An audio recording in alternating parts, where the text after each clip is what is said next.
Salutations, everybody. Welcome to the best damn movie-related show on the planet Earth, the John Campea Show, brought to you in part by our friends at Mint Mobile, coming from right here on our YouTube channel. I am, of course, your host, John Campea, and it is an awesome honor and privilege, as it is every day, to have you, our international friends, gather around as we talk about our favorite things in the world: movies, movie news, TV, streaming, all sorts of good stuff. Ladies and gentlemen, it is Monday, and I bring to you the gift of Robert Meyer Burnett. Robert, how you doing today, sir? I feel like I should have a chorus behind me and having lights and something and bringing the people what they need, which is me, of course. So you're kind of like an existential Moses now. Oh, no, you know what? If that's what you're going to say, I'm going to use that. The existential Moses. I did play Moses in Tanglers Alone, however. So that's right. You were the voice. I was the and you voice were the voice of God as well, right? Just Moses. Oh, well, just I mean, Moses. Moses, God, it was kind of ambiguous. Okay, I got you. Also sitting right beside him, Chris Carr is here, ladies and gentlemen. Chris, how you doing? I'm doing great. I got free stuff. These lovely people over at Better Town, they gave me a bunch of free shirts and mugs and stuff, and they plant trees for every order. Oh, and it's that's all just nice. like happy, positive stuff, and they thought of me. Oh, that's always nice to It was hear. real sweet. Joining you guys sitting back there, he's going to be with you in the live chat today if you guys are watching live. Ray Orr's here. Ray, how you doing? I learned an important lesson last night. Oh no! What? Don't look up if you're walking. If you're walking underneath any windows. Yeah, it's a little House of the Dragon reference. We'll Protect yourself. protect yourself at all times, like a professional fighter. Always protect yourself. Sitting beside him in running the show here today, producer Jonathan Boyko. Jonathan, how you doing? Good. I'm just learning about all types of werewolves over here. There's a lot of them. There's a lot of different types. Huh, Ray? Okay. Some discussions were going on maybe before camera started to roll, but we won't visit those. Yeah, well, let's not. And guys, it is awesome to have you here today. Thank you so much for making this show part of your day. Here's how today's show is going to go. We're going to break it down into two parts. In the first half of the show, we're going to talk about some predetermined topics. Then in the second half of the show, we're going to take your live comments and questions. Here's how that happens. Number one, you got to be watching live. But number two, when we get to the end of the main topics, we'll announce that we're opening up the super chats. We only leave them open for a couple of minutes, and that'll be your window to fire in your thoughts, theories, opinions, speculation, question, and we'll spend the second half of the show addressing those. Also, don't forget, a little bit later today, sometime tonight, the newest episode of The Weekly Hero will drop with, of course, Robert Meyer Burnett and Chris Carr. Make sure you guys check out the YouTube channel for that. Stay subscribed for that. And a little bit later today, at 3 p.m. Los Angeles time, we will be doing our Game of Thrones House of the Dragon Episode 6 after show and open spoiler discussion. We're going to talk about the episode on today's show in some non-spoilery way, but a little bit later today, if you want to get right into the details of it, the burning hot details, we will, a little foreshadowing there, we will, of course, be going into those at 3 p.m. Los Angeles time today. Make sure you guys come back and join us for that. Okay, guys, one last thing, a little bit of housekeeping. If you need your daily fix of the John Campea Show, but you can't be in front of a YouTube video, the good news is that we've got an audio-only version of the show. It's the podcast of it. It's simply called the John Campea Show Podcast. Go into your favorite podcasting app of choice and subscribe to that today. And don't forget, we also have an after-show podcast for all of our after shows that we do, including House of the Dragon. So make sure you guys are subscribed to both those. And thank you to all of you who subscribed already. All right, with that down, let's get things started here with an off the top. And our first off the top is this. You know, one of the big hot topics of discussion last week going into the weekend was, could the Avatar re-release take the #1 spot at the box office? And we knew that Don't Worry Darling was projected to make around 20, and it did, made about 19 something. And so really the question was, could Avatar make that domestically? And I said, no, probably not. I mean, it was possible, but probably wouldn't make that much. And it didn't. It ended up making 10 million domestically. But according to reports, Avatar is, the re-release, the #1 film globally this weekend, making over $30 million globally, which outpaced any other film on the global market this week. So it wasn't #1 domestically, but it was #1 domestic worldwide, pulling in that much money. Also interesting to note that even just domestically making over $10 million, it doubled what the Spider-Man No Way Home re-release did. Granted, two different scenarios. Spider-Man was just in theaters not terribly long ago, whereas it's been probably a few minutes since everybody saw Avatar on the big screen again. So a little bit of a difference there you got to keep in mind, but still an interesting thing to note. I remember going into this weekend thinking, we're going to learn a little bit about how Avatar 2 is going to do by the response to the release to Avatar 1. 10 million domestic, number one worldwide with over $30 million for a re-release of a 13-year-old movie. Listen, we've been trying to tell people ever since they announced Avatar 2, and everybody said, well, nobody cares about Avatar anymore. Yeah, you're in for a rude awakening. Never bet against James Cameron. People are going to flock out to see this. Now, I don't think Avatar 2 is going to make as much as the first Avatar did, but this thing is going to be a cash printing machine. And this weekend, I think, just proves it. Rob, we were discussing whether or not it could beat Don't Worry, Darling, and obviously it didn't at the North American box office. We didn't think it could, but number one worldwide, $30 million on a re-release. What's your take on this? Never bet against Jimmy C. I mean, we've been saying this for years, John. Years. I've been streaming with you since 2018. And how many times have we said, never bet against James Cameron? And I'll tell you something, the fact that people have gone back, and a lot of people went back and saw this in that he has a new version of high frame rate where it doesn't look like a soap opera as much. IMAX 3D did very well. This re-release, people are going back and they're seeing the spectacle of it. He's delivering the goods. I mean, like you said, is it going to make as much money as the original Avatar? Don't know. But I'll tell you something. This movie, Avatar wears its heart on its sleeve. And I think in this day and age, there's no ambiguity here. You're going to get transported to Pandora. You are going to have a great time. You're going to see things you've never seen before. Even though the story's familiar, I think people are going to flock to this movie. It's going to be huge. Chris, you saw the results for it. It didn't, obviously, we didn't expect it to nudge out Don't Worry, Darling domestically, but I also wasn't expecting it to be number one worldwide. Yeah. $30 million for a re-release. What's your takeaway from this? Oh, I love this so much. My husband and I were talking about this, and he was like, what an F you to Endgame to put Avatar back in theaters. Just to be like, no, hold on, I can make more money. Yeah, that's a good point, because now it was already the number one all-time film, and it has now increased its lead by another $30 million. Exactly. Yeah. So I do love that of James Cameron just being like, hold on a second, just going to pop this back out here. I'm so excited to go see this in IMAX. I loved seeing this on the big screens for the first time. It is something that I rewatch a lot, but it doesn't feel the same at home. So I know I'm going to get back out there. I think a lot of people are doing the same. I'm really excited to talk to people who missed it the first time. Like Amy Newman, I know didn't see this before. She posted that it was all right, and I want to talk to her about it. I'm excited to see how this is for somebody with fresh eyes who's never seen the movie. I thought it was, like, I'm not the biggest Avatar guy in the world. Like, I was not one of those people that thought it should have won Best Picture at the Academy Awards or anything like that. But it was a pretty damn good experience going back and watching that thing again. And of course, they're going to employ, if nothing else, Disney is looking at this strategy to re-release the old one in preparation for the new one. You can take it to the bank right now. Disney will re-release Endgame. They will re-release Infinity War and Endgame. Prior to like Avengers Kang Dynasty and Avengers Secret Wars, they will re-release that as well. But now, will it do as well as Avatar did? Can it retake the number one spot at the box office? Either way, Disney wins. But guys, question is for you. What do you think about this? The re-release of a 13-year-old movie is the number one film globally. How do you guys see that? And what's your main takeaway from it? Whatever it is, jump down to the comment section below and leave your thoughts there. Okay, guys, with that down, let's do another off the top, and that is this. Sunday night is very important for me. Normally it is just because I watch Sunday Night Football, but for the next few weeks, it's not Sunday Night Football time. It is House of Dragon time. And this week's episode of House of the Dragon dropped. They did we knew it was coming because of the preview. This was the big 10-year jump. We had the main cast a couple of the main cast get swapped out. We got a new Rhaenyra. We got a new Alicent. We've got a new, I forget the name of Rhaenyra's husband, but they swapped that actor as well. Lenore? Lenore, thank you. And I got to tell you, I didn't know how I would feel with this big jump. And now all of a sudden there's 6 children running around, like 6 new kids and whatever. Actually, more than that if you consider Damon's children. So now you got like 8, 9, 10 freaking little child support payments running around and whatever. So it's like, how are you going to feel about this? I got to tell you, I loved it. I absolutely loved it.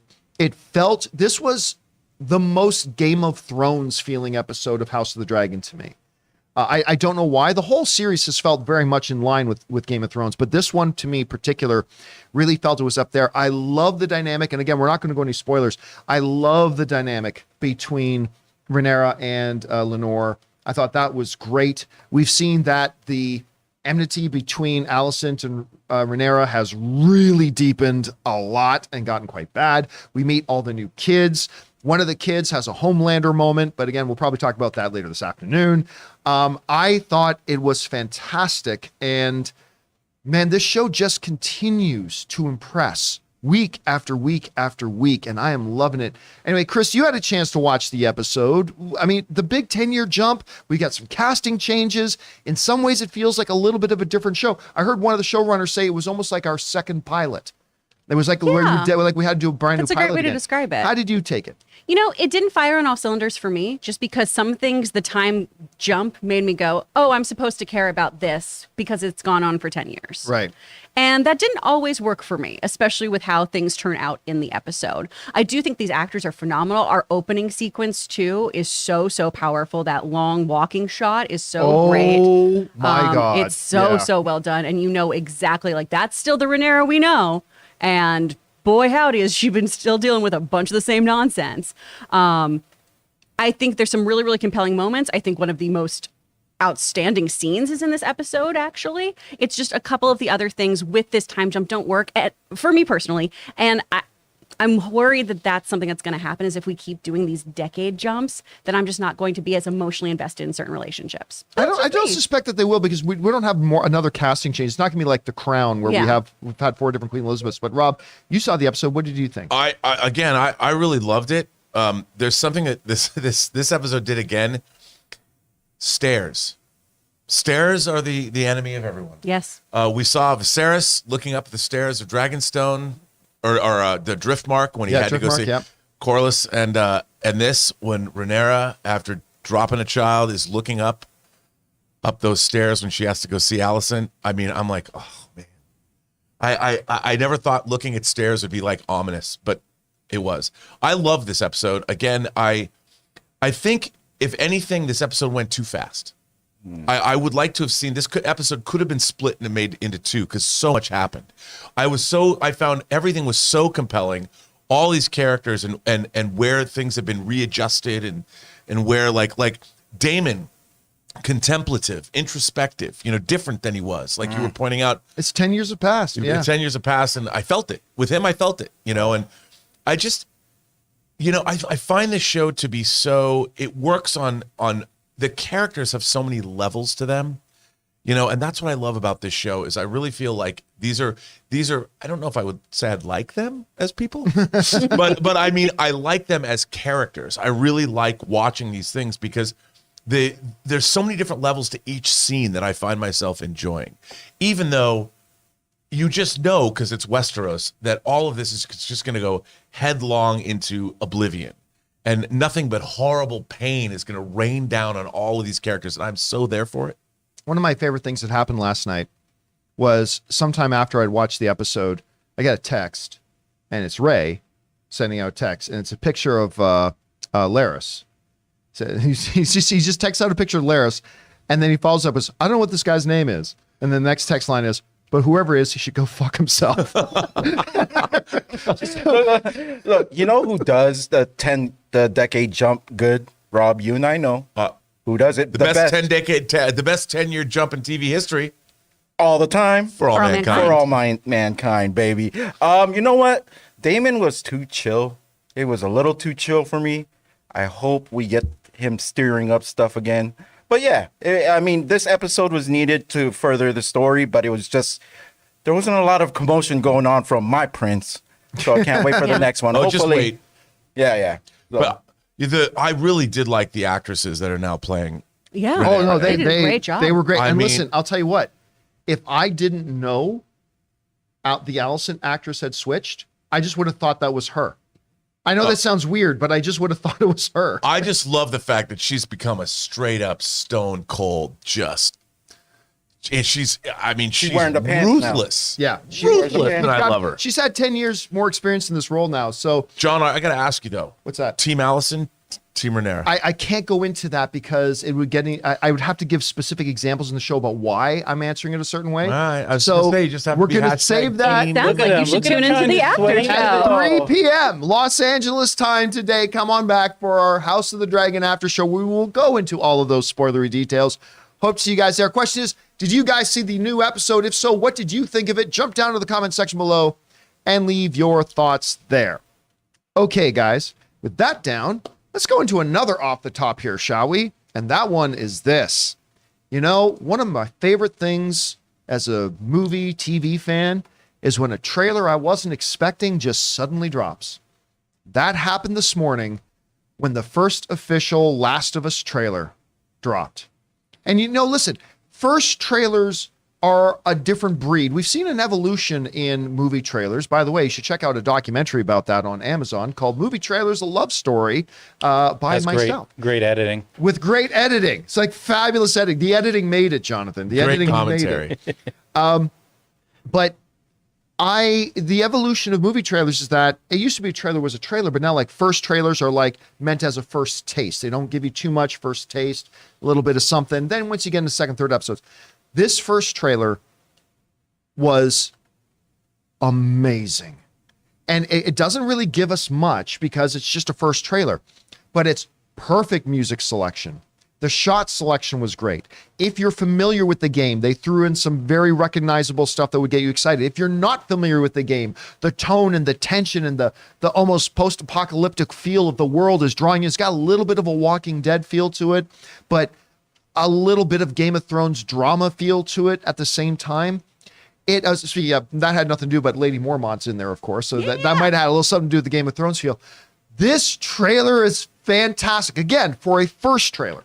For a first trailer, it was utterly fantastic. I loved what I saw. I cannot wait to see this thing. The performers they have in it are mind-blowingly good. So my excitement level's gone through the roof for this series. Anyway, Chris, you had a chance to see the trailer for The Last of Us. What did you think about it? Oh, I'm so hyped. This is my most anticipated thing of 2023. I'm so excited about this. Pedro Pascal is going to crush it. Lady Mormont is going to be so good. She's such a talented actress. I'm really, really stoked about this. Seeing the clicker, first having the lovely little, just the silhouette of it and just that weird, horrible noise. Yeah. Ooh. I can't play this game in at night. I have to have all the lights on. But like, look at how great this looks, and it's practical. I love a practical effect. I think this is going to be wild, and I'm so glad. I saw a couple of people in the chat talking about how they thought this was going to be an HBO movie.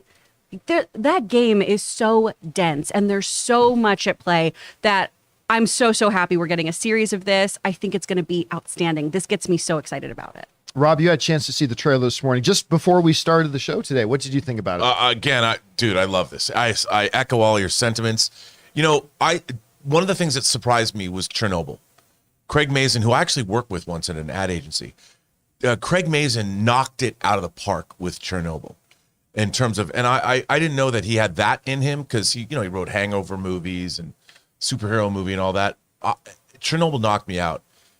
Clearly, he brought that sensibility to this show, and it looks adult. It looks. I'm talking about peak verisimilitude. You know how much I like that. Yep. This show looks incredible. And in terms of what I really liked in the trailer that I thought was surprising, but I was there for it. It says, the interstitial says from Craig Mazin, the person who brought you Chernobyl, and then it also says from the person who brought you the video game, Druckmann.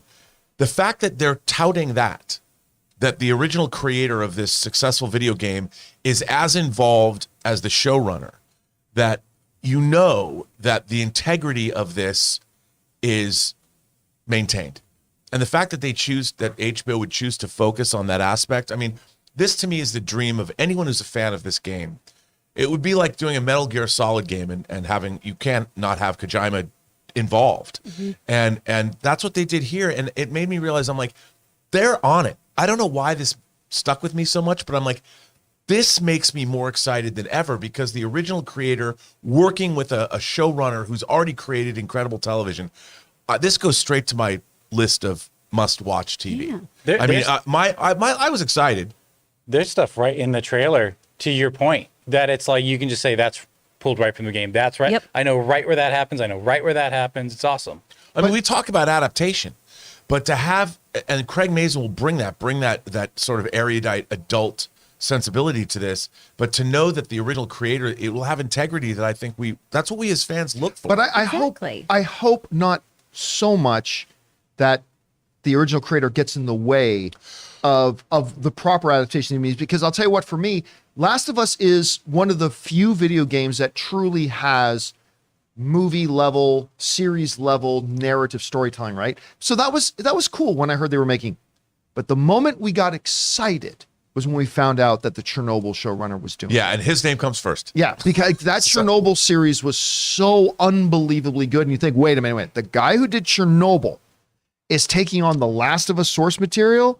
Like, that's when I got really excited. Chernobyl made my skin itch. Like, Yeah. literally watching Oh it in the my God. radiation You're so uncomfortable just made me, watching it. I'm like, oh, I feel like I'm tingling, like, itching from radiation. Well, But- that's the hope from this then too, is you don't, for me at least, I don't want a shot by shot remake of the game. I definitely Right. want aspects of it, but I want it to have somebody else's flair there, somebody who understands storytelling for this medium too. Because while Last of Us is incredibly cinematic and is probably why most video games are leaning that way now, this one really proved that you could do beautiful storytelling in a game.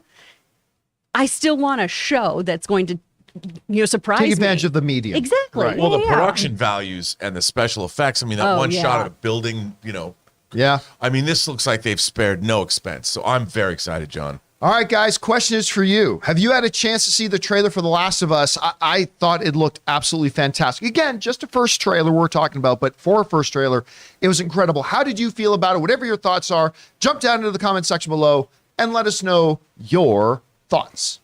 All right, guys. With that down, we're going to take a second here and thank one of the sponsors of today's show. I'm wearing them right now. Our friends over at True Classic.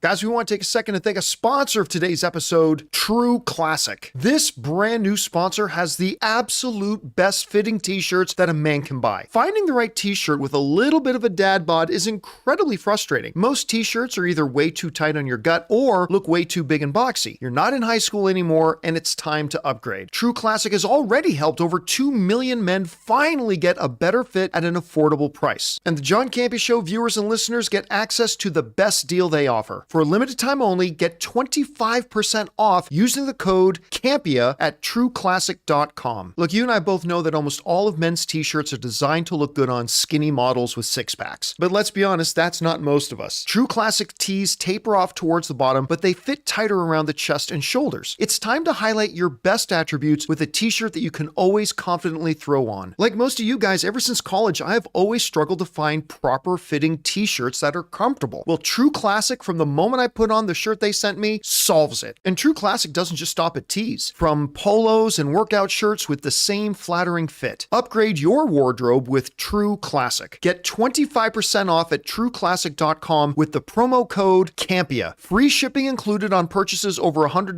100% risk-free guarantee with a 30-day refund policy. Stay classy with True Classic. Your dad bod will thank you. And thank you to our friends at True Classic for sponsoring this episode of the John Campea Show and for making my favorite shirts that I have in my wardrobe now. All right, guys, with that down, let's do one more off the top here, shall we? And that one is this. You know, when Chadwick Boseman died in, I think it was August of 2020, obviously the world hurt. I mean, Chadwick Boseman quickly became incredibly beloved. For those who didn't already love him for his work that he had leading up to that, Get On Up and whatever, the world fell in love with him as T'Challa in Black Panther. And then when he passed away, after a period of mourning, the conversation started about, well, what do you do with the character now? They're going to recast it. They're going to try to CGI deep fake it. Are they going to not recast it? Whatever. Ultimately, they made the decision not to recast the role. A decision I think was a mistake. I think it was a mistake not to recast him. But I respected their reasoning. They did it out of what they felt was respect, even though I thought it would have been more respectful to recast it and carry on his legacy. But they were doing it out of a place of love and respect. So even though it's not the decision I would have made, I respect it. And the trailer for Black Panther 2 is incredible. And the footage I've seen from Black Panther 2 looks incredible. So we're going to get a great movie out of it nonetheless. But to this day, it remains a kind of a hot topic. Should they have recast T'Challa? Well, with that in mind, Kevin Feige, head Grand Poobah of all things Marvel, he was being interviewed by Empire. And they asked him about recasting and why they chose not to recast. And he said something actually fairly interesting.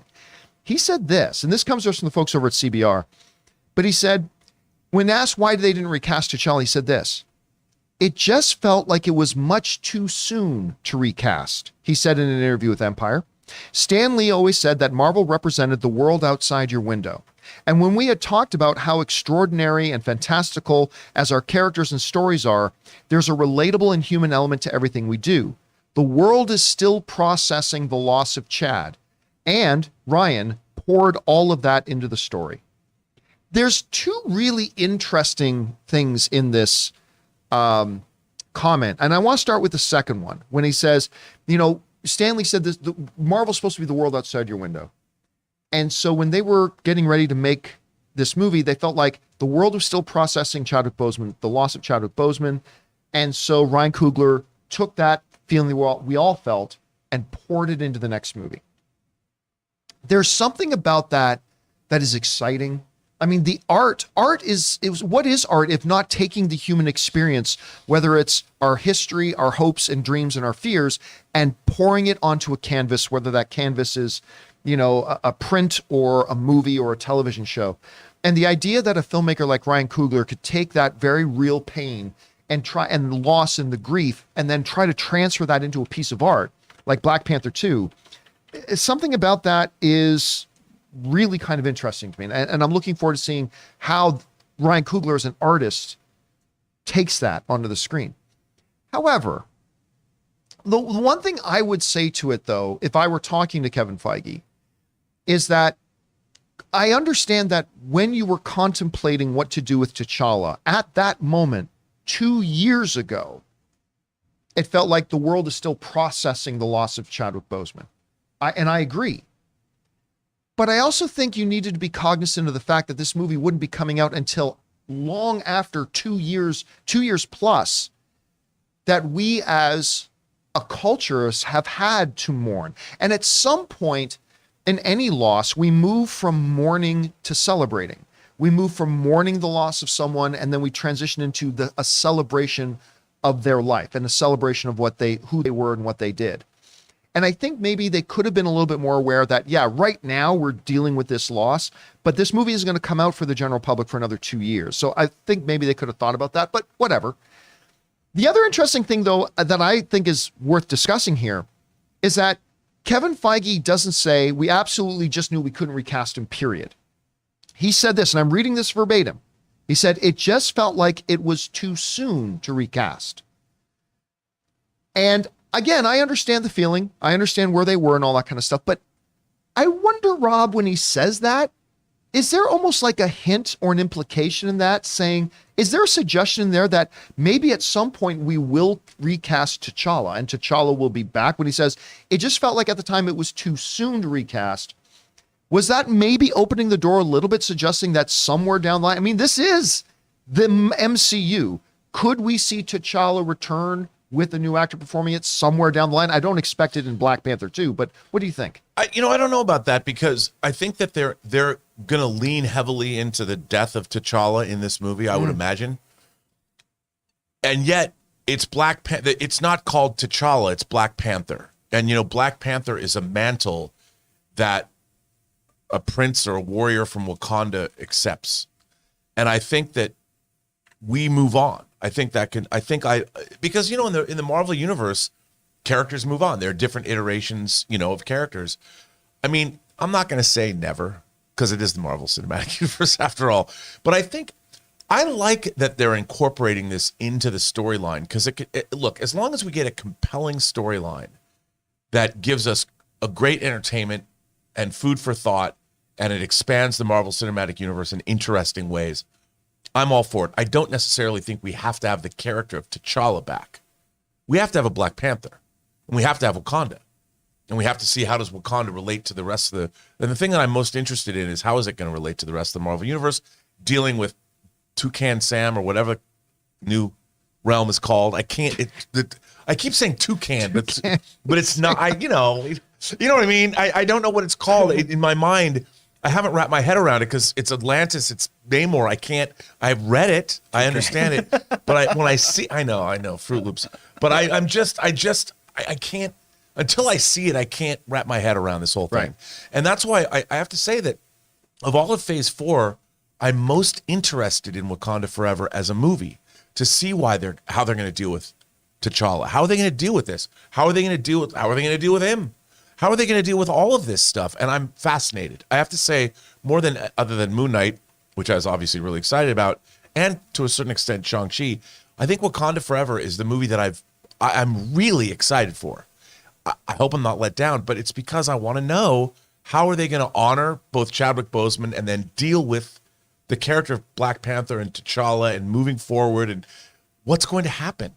And I'm stoked, whatever is going to happen. Chris, you hear Kevin Feige's words. What's your takeaway from his statement? Too soon implies there is a time that is just right. Right. Yeah. So I believe that, I mean, and like you guys were saying, T'Challa will appear at some point because Marvel movies are going to be rebooted and things are going to happen. I do think we're going to see T'Challa sooner than later, though. And I know I was somebody who didn't know about the recast T'Challa movement and everything, and I thought it was very respectful at the time, like Kevin Feige was saying, of honoring Chadwick and doing this. But it's a really iconic character. T'Challa means a lot to a lot of people, so I do understand that this is somebody who should be in the Marvel Cinematic Universe. And like you were saying, too, we've had time to process this and everything. We're always going to remember Chadwick Boseman as our king. But I think bringing in this character again is something they will do. As we know, characters are rarely permadead in the Marvel Universe. So I'm sure in Secret Wars or a different dimension or something else, we're going to have a T'Challa come back in any old time now. Yeah, and I just think, again, while I thought they should have recast him initially, and I still do think they should have done that, I think understanding an artist like Ryan Coogler taking his real world emotion and whatever in that experience and then pouring that into a cinematic experience for all of us collectively to watch and experience together, I really think we're in for something special. I do too. I really do. Because you look at his track record, like Ryan Coogler is just one of the best filmmakers working today. And I think we're in for something really, really cool. But I do kind of think that Kevin Feige just opened the door just a little bit. Because when you say something was too soon, that kind of implies that there will be a time. But Yeah. I don't know. Maybe we're reading into it. Anyway, guys, question is for you. What do you think about Kevin Feige's statement? Again, I may have disagreed with the decision, but I totally respect their reasoning and the rationalize behind it. And I think Black Panther 2 is going to be incredible. How do you guys feel? Jump down into the comment section below and let us know your thoughts. Okay, guys, with that down, we're going to now move on to the newest segment here on the John Campea Show, and that is our Mint Mobile Hotline question of the day. Thanks to our friends at Mint Mobile for getting this together for us, where not only can we read a question from you guys, but we actually get to hear directly from you about something you want us to talk about. If you have a thought or a question or whatever that you'd like to hear your voice on our show, just use our hotline. That's 951-268-4259, and maybe you'll hear your voice on our show. For now, what is our newest Mint Mobile Hotline question of the day? Hey, John, this is Alan. I was just wondering, I just saw that Loki Season 2 trailer leaked online. Do you think Marvel should just go ahead and release a really good-looking version just to kind of get ahead of it and kind of make sure that people that see the trailer don't see the leaked version first? Thanks. Love to hear your thoughts. All right, thanks a lot for sending that in, man. And yeah, of course, Loki Season 2 coming out. Loki is one of my favorite characters in the MCU. I'm a little mixed on the Loki show. I thought it was all right. I didn't love it, but I thought it was all right.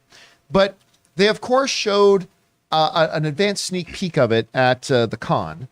And, of course, we live in a world where everybody walks around with a audiovisual global communication device in their pocket. And I wish they were just called that. yeah, that's what they should just be called every time.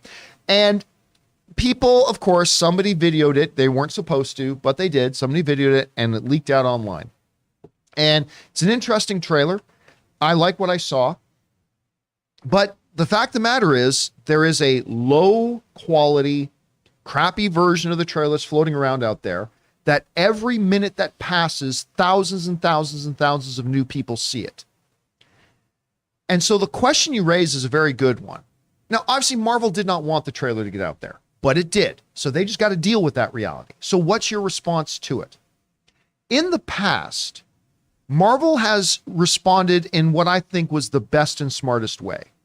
They got ahead of it and dropped the full version with great quality themselves. I can't remember which one it was. Weren't they supposed to be dropping an they were supposed to drop an Age of Ultron trailer during Agents of S.H.I.E.L.D. I remember that. The No Strings on Me trailer was going to drop with Agents of S.H.I.E.L.D. But somebody got their hands on it and they dropped a crappy cam version of it online first. So what did Marvel do? They went, damn it, Ultron. They literally put out a tweet that said, damn it, Ultron. And they put out the full trailer themselves. They got ahead of it to make sure that people's first experience with that trailer was going to be the high quality version that they were meant to see. And that was a killer trailer. And it was a great trailer. It really was good. Now they're faced with the same situation and circumstance. Now, this is a show that's not supposed to come out for a while. It's still a ways off. So maybe it is too early to put the trailer out. But honestly, if the two options available to Disney right now are try to fight it as much as you can and get the thing taken up. Remember, for every second that it's up, 1,000 people are duplicating it and sharing it themselves. So you can try to play that game. And even though it's too early to put this trailer out, I honestly think the smart move for Marvel here is to do what they have done before. Get ahead of it and just release the damn thing, because you never get a second chance, Rob, to make a first impression. Anyway, you saw that this trailer leaked. What should Marvel's move right now be? Well, I mean, on one hand, I would say, yeah, you want to put the new trailer out. But on the other hand, in a way, this is also great marketing.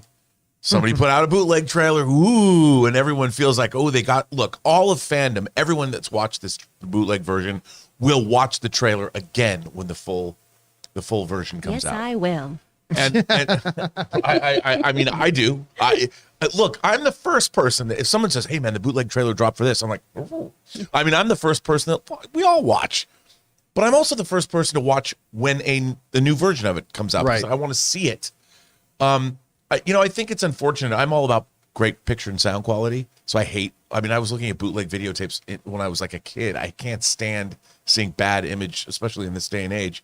Even though I'm a sucker, I'll do it anyway. It doesn't matter. Should they release a new one? It really depends on what their own marketing strategy is. I don't think it really matters for them, to be honest.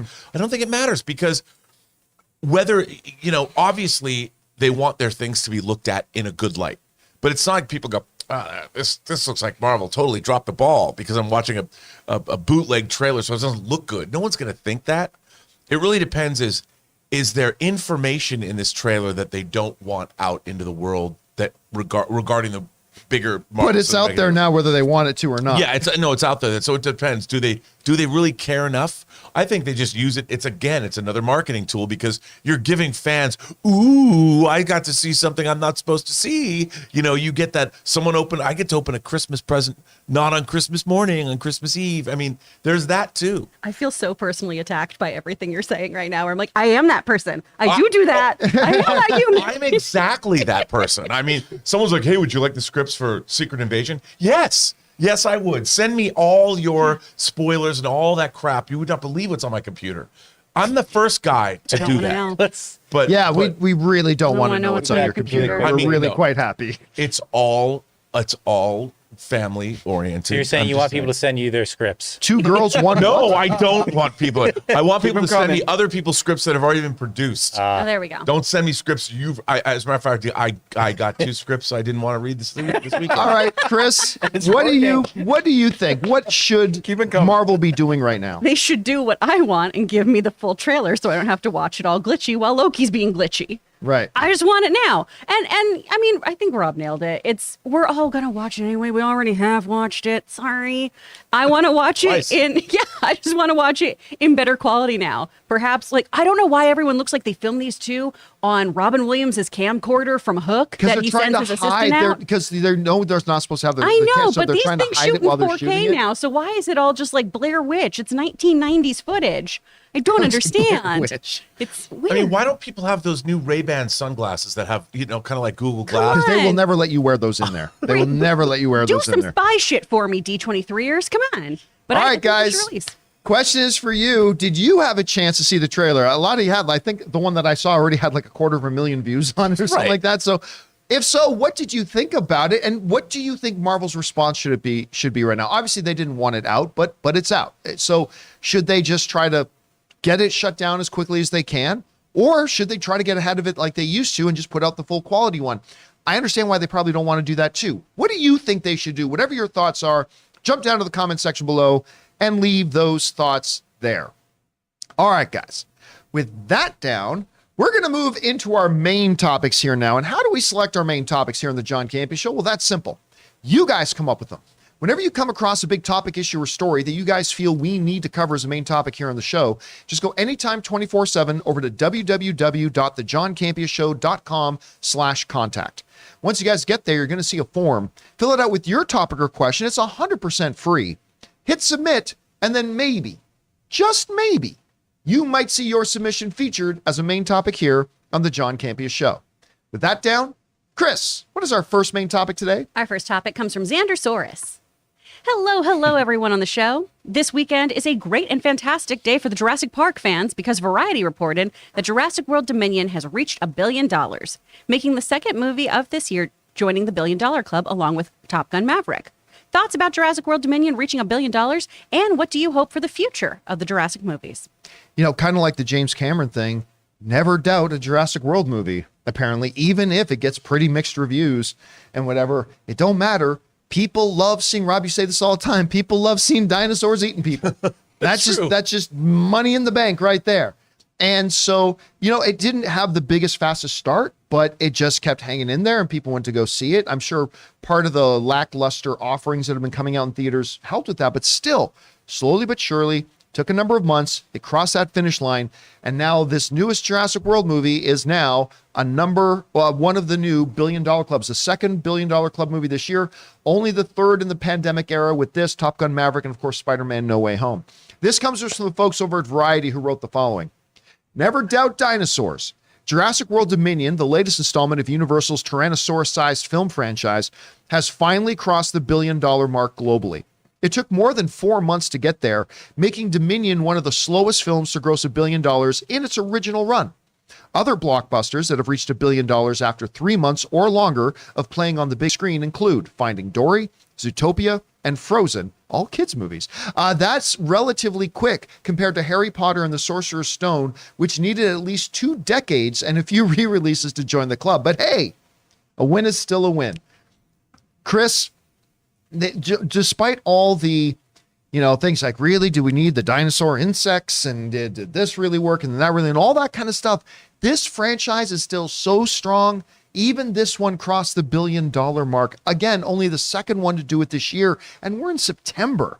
How significant is this for a Jurassic World? I mean, I think it means that these dinos still have legs. I know this was supposed to be the final installment, but is it going to really be? I don't think so. I think we're going to keep seeing Jurassic Parks popping up all over the place because we just still haven't learned our lesson. Why would you clone dinosaurs? Why? I think this also speaks to a lot of people. We banked on the nostalgia here because I was really excited, despite the bad reviews, of seeing the original cast in there. Love me some Jeff Goldblum. And I mean, dinosaurs actually had feathers this time too, which was really nice and accurate. I like that. I think it's just people love these kind of blockbuster movies. Even though we had really, really negative reviews, people love seeing dinosaurs eat people. They love coming to a movie theater for a popcorn kind of experience like this. And while it might not have fired on all cylinders for me, obviously it did really well with most folks. And by the way, Bryce Dallas Howard we talked about this a few weeks ago. Bryce Dallas Howard has said they're going to make more with a new cast.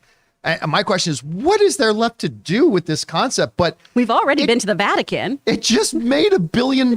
So of course they're going to do more. Anyway, Rob, what stands out to you most about Jurassic World, this one crossing the $1 billion mark again? Well, I think what's really interesting is what they said. The other films that took us long to get to $1 billion were kids' movies. And I think this Zootopia is for all. This is, look, say what you want about these movies. Kids love Jurassic Park. Yeah. And I think that parents need to take kids places. And even though this was on digital, you don't want to stay at home all the time. This is a movie that you can always take kids to. It stayed in theaters for a long time. The family audience was going. Look, I'll tell you what the next Jurassic Park movies are going to be. If I was in charge of this franchise, talk about a time jump. You go 100 years in the future. Civilization's fallen. And it's like Planet of the Apes. I was going to say, is it Planet of the Apes? Yeah, it's like Planet of the Apes, and there are pockets of humans that are trying to survive. But dinosaurs, basically, the world has been transformed into the way it was 65 million years ago. It's like reverse evolution. And you've got a group of mankind that is trying to, life has found a way in a big way. I mean, and not only, I don't know what even the Earth's ecosystem has been transforming underneath to the point where humanity is being less and less, the planet is less hospitable. And that way you have an excuse to have many more human beings get eaten, and there's no military. I mean, there's no more bombs, there's no more nukes, everything's gone, and people just get fools just get devoured all the time. And I want to see a movie where cowering humans fight dinosaurs, but most of them die by the end of the movie. What was the name of the Fox show that had Stephen Lang in it, where they had to go, a bunch of humanity went through some kind of a Was it portal? La Brea? No, it's not La Brea. Guys in the live chat, do you guys? Now. Oh yeah, it wasn't an Amblin show. And it only lasted 1 or 2 seasons. I just don't know. Terra Nova, thank you. Guillaume LaBelle was the first one to throw it in there. Joe Adonis, a whole bunch of other people too. Bigelow. Terra Nova. But that sounds kind of like a Terra Nova concept in many ways. Yes, instead of going back though, it's in the future, and I just want to see fools get eaten. They don't. This movie didn't have enough people die. All right, guys. Question is for you. What do you think about this? Despite the fact that it was, a lot of people felt like the franchise was running out of gas. This one had mixed reactions, all that kind of stuff. It still hit the $1 billion mark. What do you guys think about that? Whatever your thoughts are, jump down to the comment section below and leave your thoughts there. Okay, guys, before we move on to our next main topic, we're going to take another second and thank another sponsor of today's show, one of the original sponsors of the John Campea Show, our friends at Stamps.com.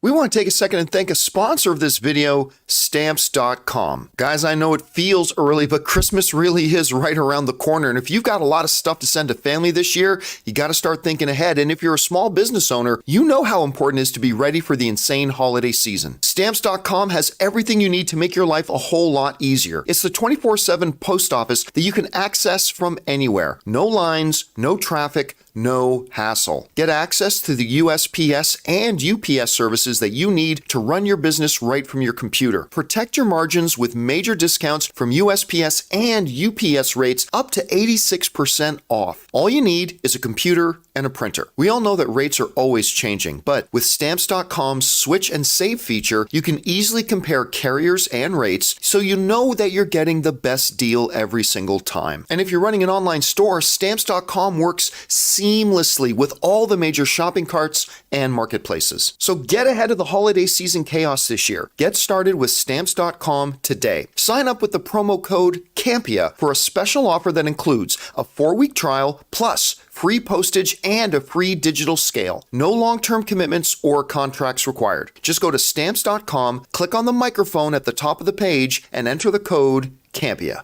And thank you to our friends at Stamps.com for sponsoring this episode of the John Campea Show. In between segments there, we had some interesting ideas for Jurassic Park. Somebody in the live chat, Terry Taylor, said, oh my God, here's a crossover, Jurassic Parks and Rec. That's one. But the best crossover one was from Ray. Ray, what was the one you said? Come on. No. Yeah. Come on. It failed in the chat. Why would it fail? I laughed at Jurassic Us. Jurassic Us. Come on. You get The Last of Us, Jurassic Us. I love that. I think that's the one they got to go with. All right. Hey, guys, that all down. Let's move on to main topic number 2 here. Chris, what is our second main topic today? This one comes from Miles. Good morning, guys.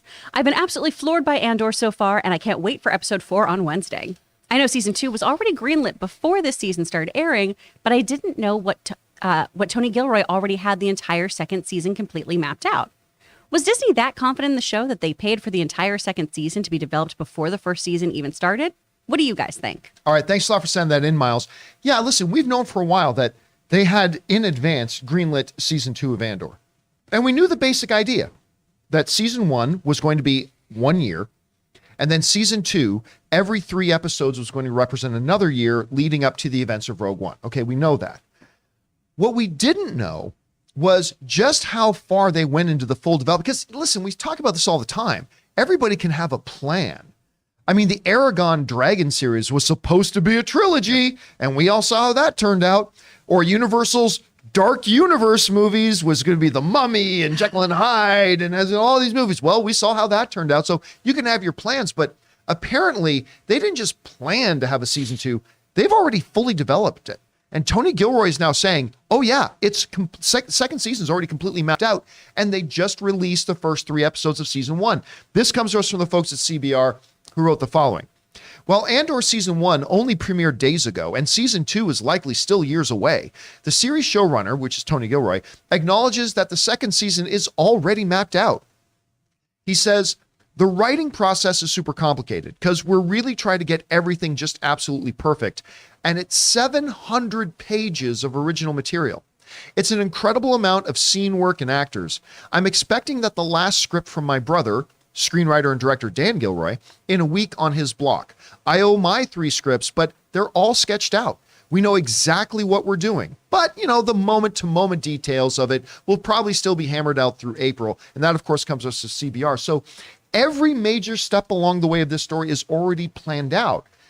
Rob, we've often heard that they've already got plans for a sequel or plans for a season 2 or plans for season 3, but they don't go into full-blown development and get it all worked out before the first one even comes out. What does this tell you about this series? Well, I think that, this series has had an interesting development process because Tony Gilroy was brought in again on this because they had scripts written. They weren't happy with this. If you go back 2 and 3 years and look at where the show was, they brought him in to sort of revamp it all.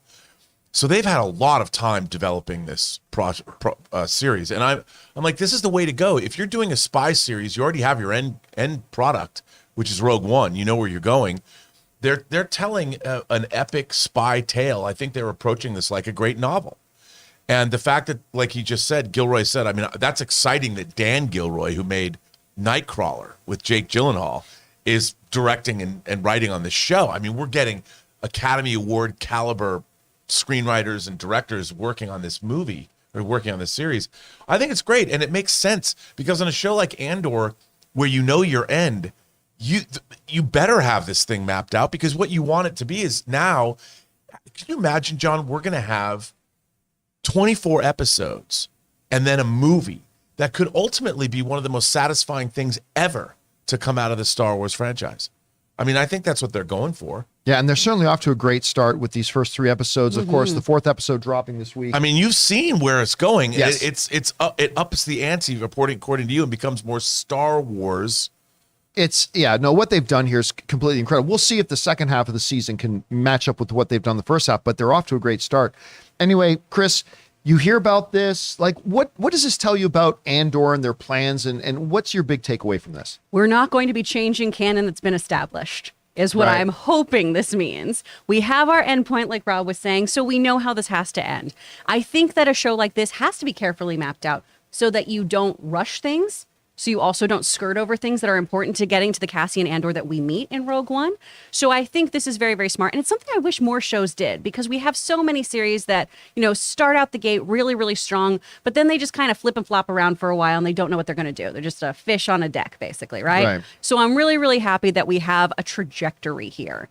And it makes sense, too, if you were doing something that is a kind of spy thriller, you need to know who's going to have those heel turns, who's going to actually betray the group, who's going to win and have a good moment. So I think this is a really smart thing. Gives me confidence. You know what else, John? This is something that is the strength of streaming. Because on network television, if somebody pitches a pilot, they make the pilot and they don't know if they're going to get picked up or whatever. So there's no writing staff to plot where an entire show is going. But because this is a Disney Plus Star Wars show, they can gamble.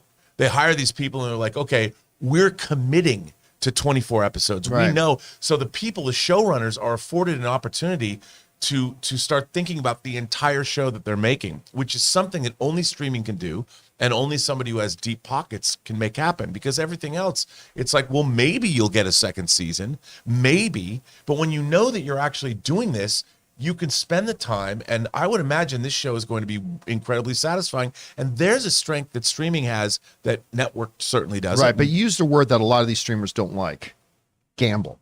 They are pretty adverse to that, which is why it's impressive to me, as gambling adverse as these streamers can be. This just makes it more impressive to me that they did go all the way ahead and say, listen, it's an automatic. It doesn't matter what happens. We know we got something on our hands here. We're going to move ahead with the development. Anyway, guys, we run out of time. We got to keep moving on here. Guys, question is for you. What do you think about this? The fact that they've already completely mapped out season 2 of Andor, whatever your thoughts are, jump down to the comment section below. and leave those thoughts there. All right. With that down, let's move on to main topic number 3. Chris, what is our third main topic today? This is from Iran from the UK. What's up, guys? Over the weekend, it has been reported by multiple outlets that Florence Pugh and Olivia Wilde got into a screaming match on set, and that Olivia would often disappear from set to be with Harry. What do you make of this? This surely affected the film. Thanks. All right. Thanks a lot for sending that in, Iran. And look, I always have to give this preface whenever something around Don't Worry, Darling comes up. We don't like to talk about TMZ celebrity gossip, who likes who doesn't like who, bullshit. Like, that's all nonsense. But every once in a while, a story like that directly has an impact on a movie that is currently out in theaters or coming out really soon and has a practical effect on the stuff we do talk about. That is the case with Don't Worry, Darling.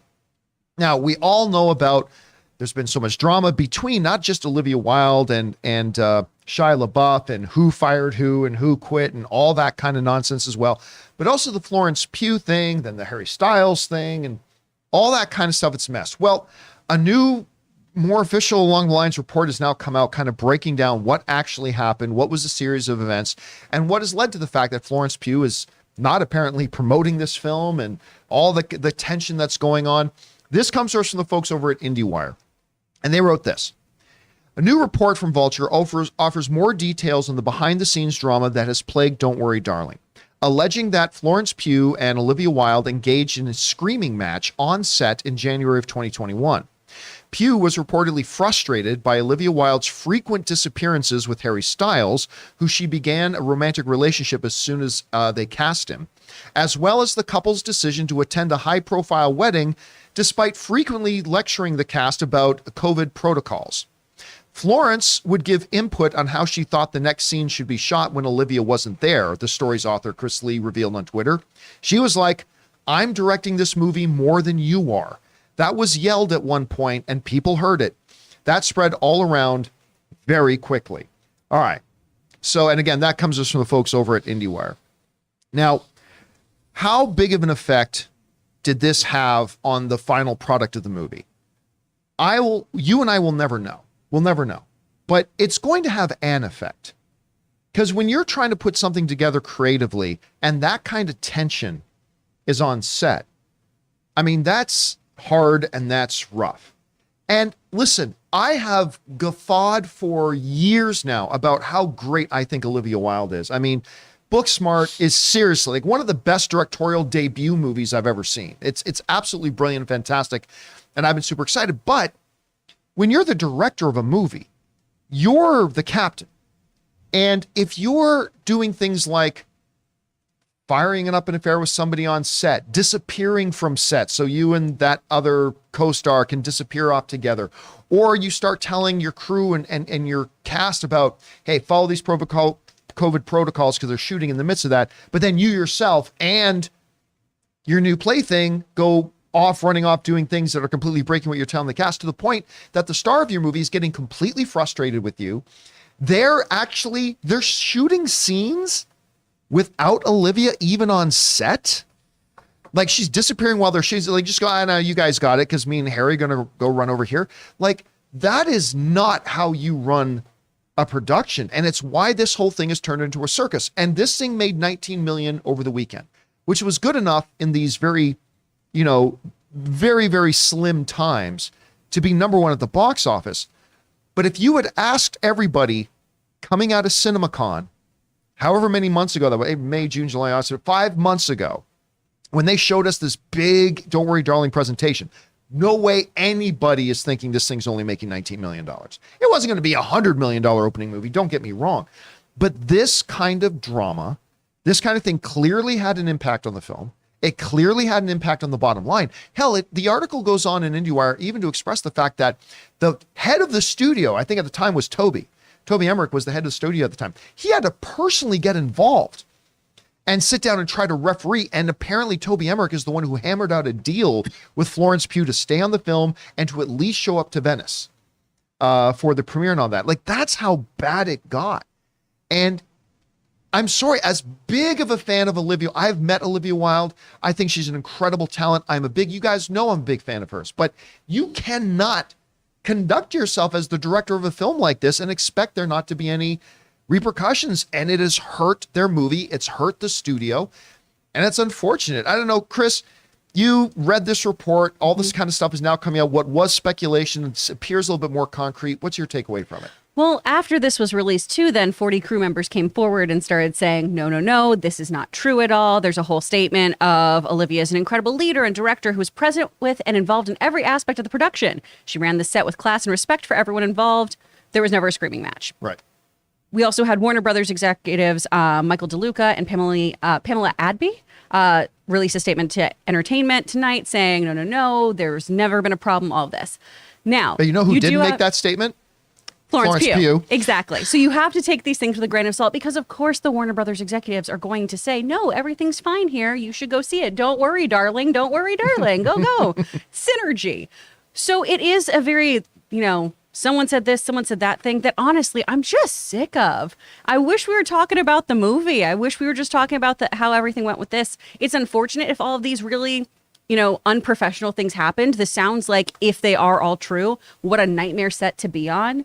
I've definitely worked with directors who have been rude or short, but this is very, very unbecoming behavior if this is true. And I understand, again, if this all happened, I understand Florence Pugh being that upset and that frustrated because it's really, really difficult to show up and do your job and be emotionally available in a very, very difficult film. There's a lot of trying moments in here if your captain's not on board with you the whole way. When everybody thought that they started going around and hey, it looked like it when everybody thought that Harry Styles spit on Chris Pine.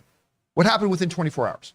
Chris Pine's rep came out and said, no, that didn't happen. That didn't happen. Chris Pine's rep came out and said that. Warner Brothers didn't put out a statement that said Harry Styles didn't. No, it was Chris Pine's people. You would think if there was any wiggle room on the validity of this, that just Florence Pugh herself at some point in this long, arduous process would have just come out or had her rep come out and say, no, listen, everything between me and Olivia is good. But it's very conspicuous by its absence. Anyway, Rob, you saw this, you saw the movie to yourself. You've been on a lot of sets of movies. When that kind of tension is on set, can that ultimately affect the film itself? Well, here's the thing. I have seen directors and actors have rows on a set. Usually it's over creative decisions. I can understand during COVID protocols, if in your spare time you do something like go to a wedding, people get upset because you're exposing yourself to a lot of other people. I myself got COVID because one of my family members went to a wedding and brought it back with them, gave the whole family COVID. I have a very difficult time believing that Olivia Wilde, who is a industry veteran, would ever leave the set or go somewhere and hang out, because a director, especially on a movie that's not a $200 million movie, the director is the focal point of everything that's happening on the set. Yeah. And I just find it odd that I'm sure someone said, yeah, they would slink off together, but not during the day. I can't imagine Olivia Wilde leaving set. And that's why I'm sure the crew said this because it gets to a point where this affects a crew as well. Like, nobody wants to. You're going to work on a movie. You're going to get your next job. You're going to interview with someone. The first thing they're going to ask you is it true Olivia Wilde, left the set? How could you? You don't want your reputation to be associated with that either. And I'm glad the crew came out and said that is BS, because I find that very difficult to believe. I totally believe that they fell in love with each other or whatever on the set, and they would leave together in the maybe show up in the morning and leave together at night. But I don't for a minute believe, because Harry Styles, there's a trailer. That's all people do. You've got a trailer. You come to work, you check in, and the studio is looking at everything that happens during the day. And if you don't get a shot off, you get a phone call. Like, if you're behind on your schedule and no one's saying, well, the film fell behind, that's the real telling point. If Olivia Wilde was leaving the set, the studio would say, yeah, they fell behind 2 or 3 days. There's been not one report that the schedule that this movie fell. Well, it sounds like they just kept shooting. It sounds like, again, to me, the thing is this, because I want to believe all that about Olivia Wilde, because I've been espousing for years how great I think Olivia Wilde is. All it would take is one tweet or one public statement or one slightest word at the Venice Film Festival, at anything, of Florence Pugh, just Florence Pugh to say, like Chris Pine's rep said, that didn't happen. Florence Pugh has been incredibly conspicuous by her silence in all this, Or- and not saying anything. I mean, that, and it's not like it's just in 1 week. This is months of this stuff, and she has, we get the excuse that, well, she's busy shooting Dune. We've seen other people busy shooting other movies and make time for a press day and do, or at least whatever. But it makes this believable, especially coming and being doubled down on an outlet like IndieWire.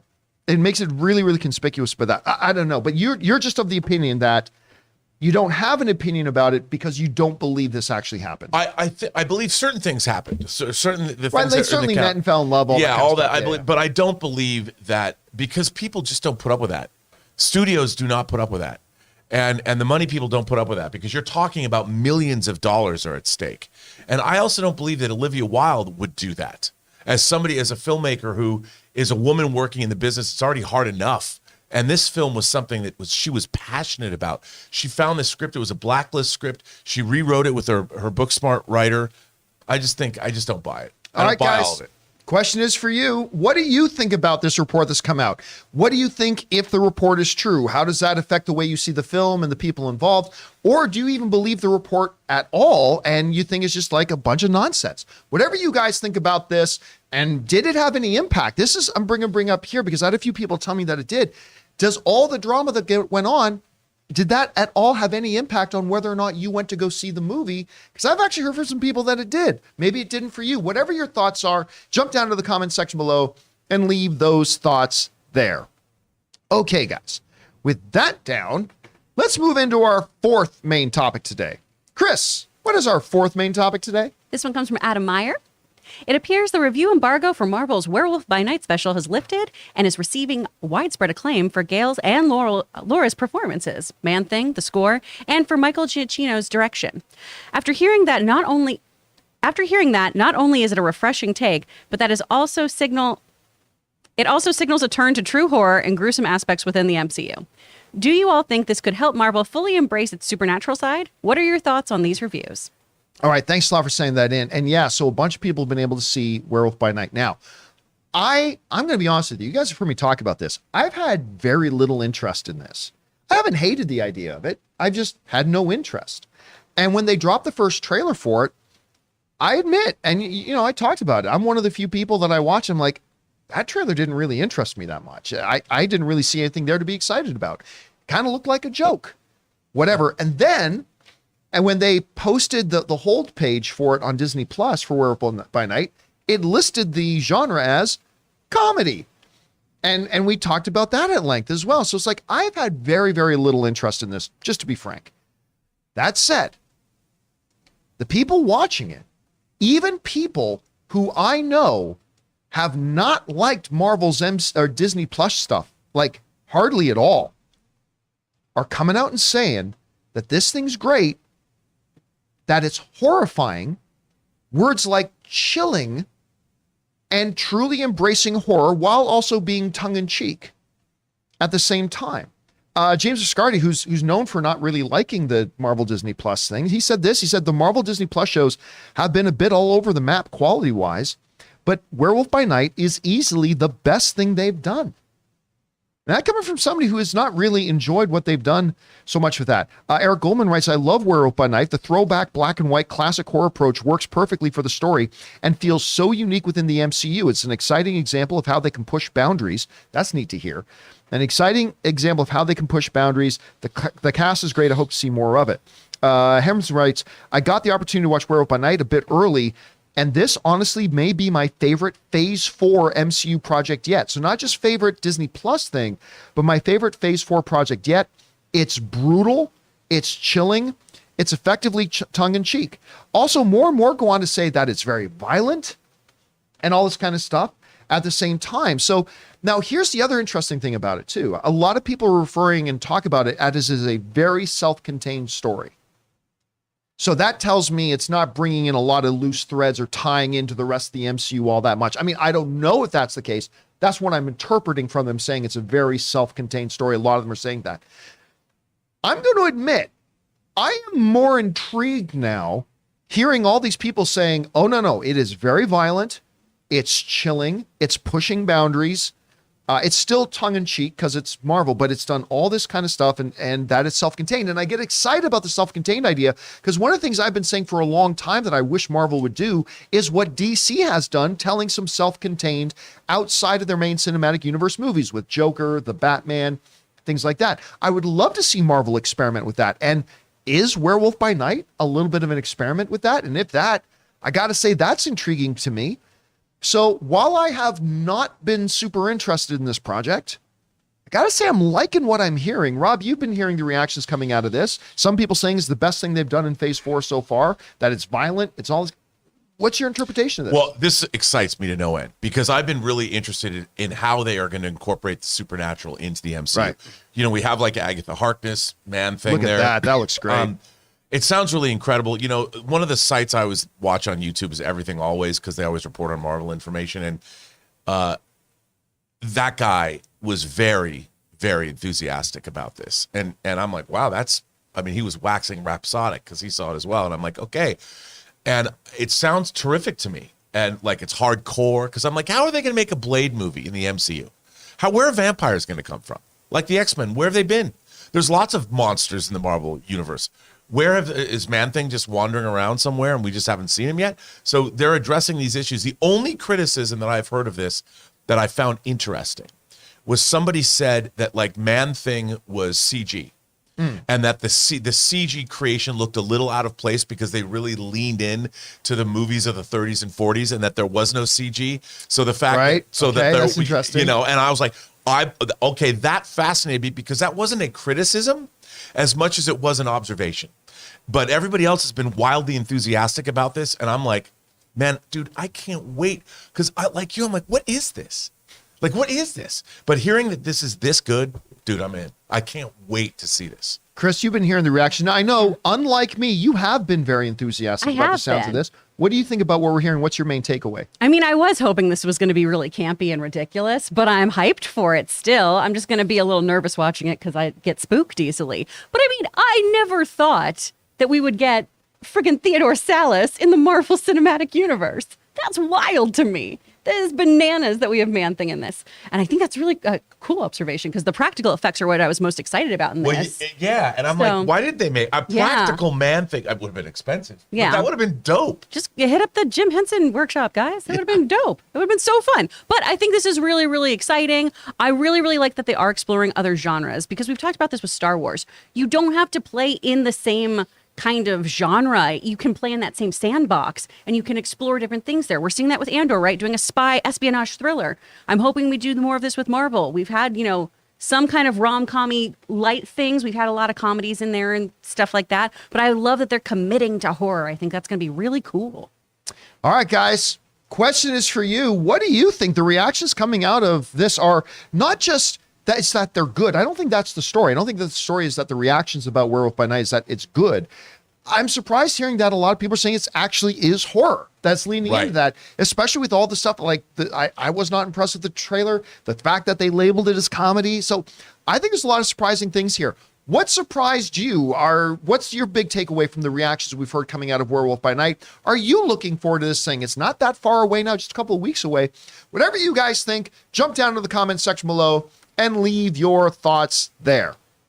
Okay, guys, with all of our main topics now down, we are going to open up the super chats. We only leave them open for a few minutes. So if you've got a thought, opinion, question, whatever that you'd like to send in, now's your time to do it, and we will address those in the second half of the show here. Now, before we get to your live comments and questions that you can fire in now, we're going to take a second and thank the main sponsor of today's show, our friends and my cell phone service provider at Mint Mobile.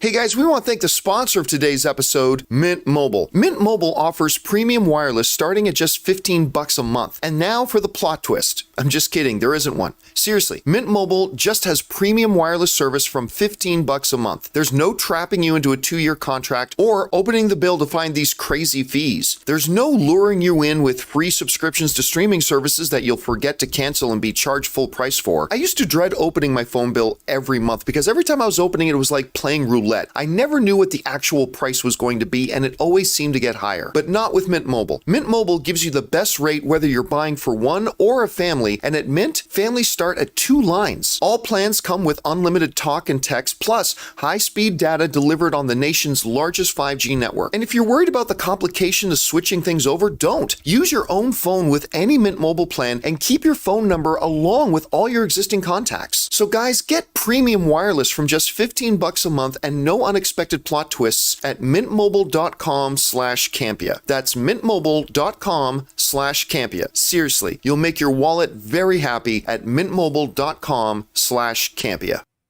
And thank you to our friends at Mint Mobile for sponsoring this episode of the John Campea Show. Guys, remember, when you support our sponsors, you're actually supporting us. So make sure you go down to the description of this video, and right near the top, you're going to find links to all of our sponsors and those promo codes. And thank you again to Mint Mobile. All right, with that down, let's get into your live questions. We're going to start things off here with our beloved channel members. So Ray, what do we got from our channel members? We got one from Bixter 5001. Larry's House of the Dragon actor Matthew Nedham is a superb Brit stage actor.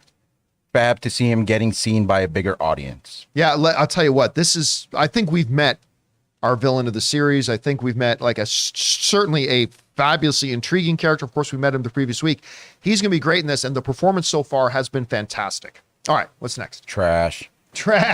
Michael Gonzalez writes, thoughts on James Earl Jones retiring from voicing Darth Vader. Yeah, he made it official. He's no longer going to voice Darth Vader. I'll be honest with you. I thought several times that he had done that. And then I've been surprised when his voice pops back up again here and there. Listen, this man has given us this iconic voice for as long as I've been alive.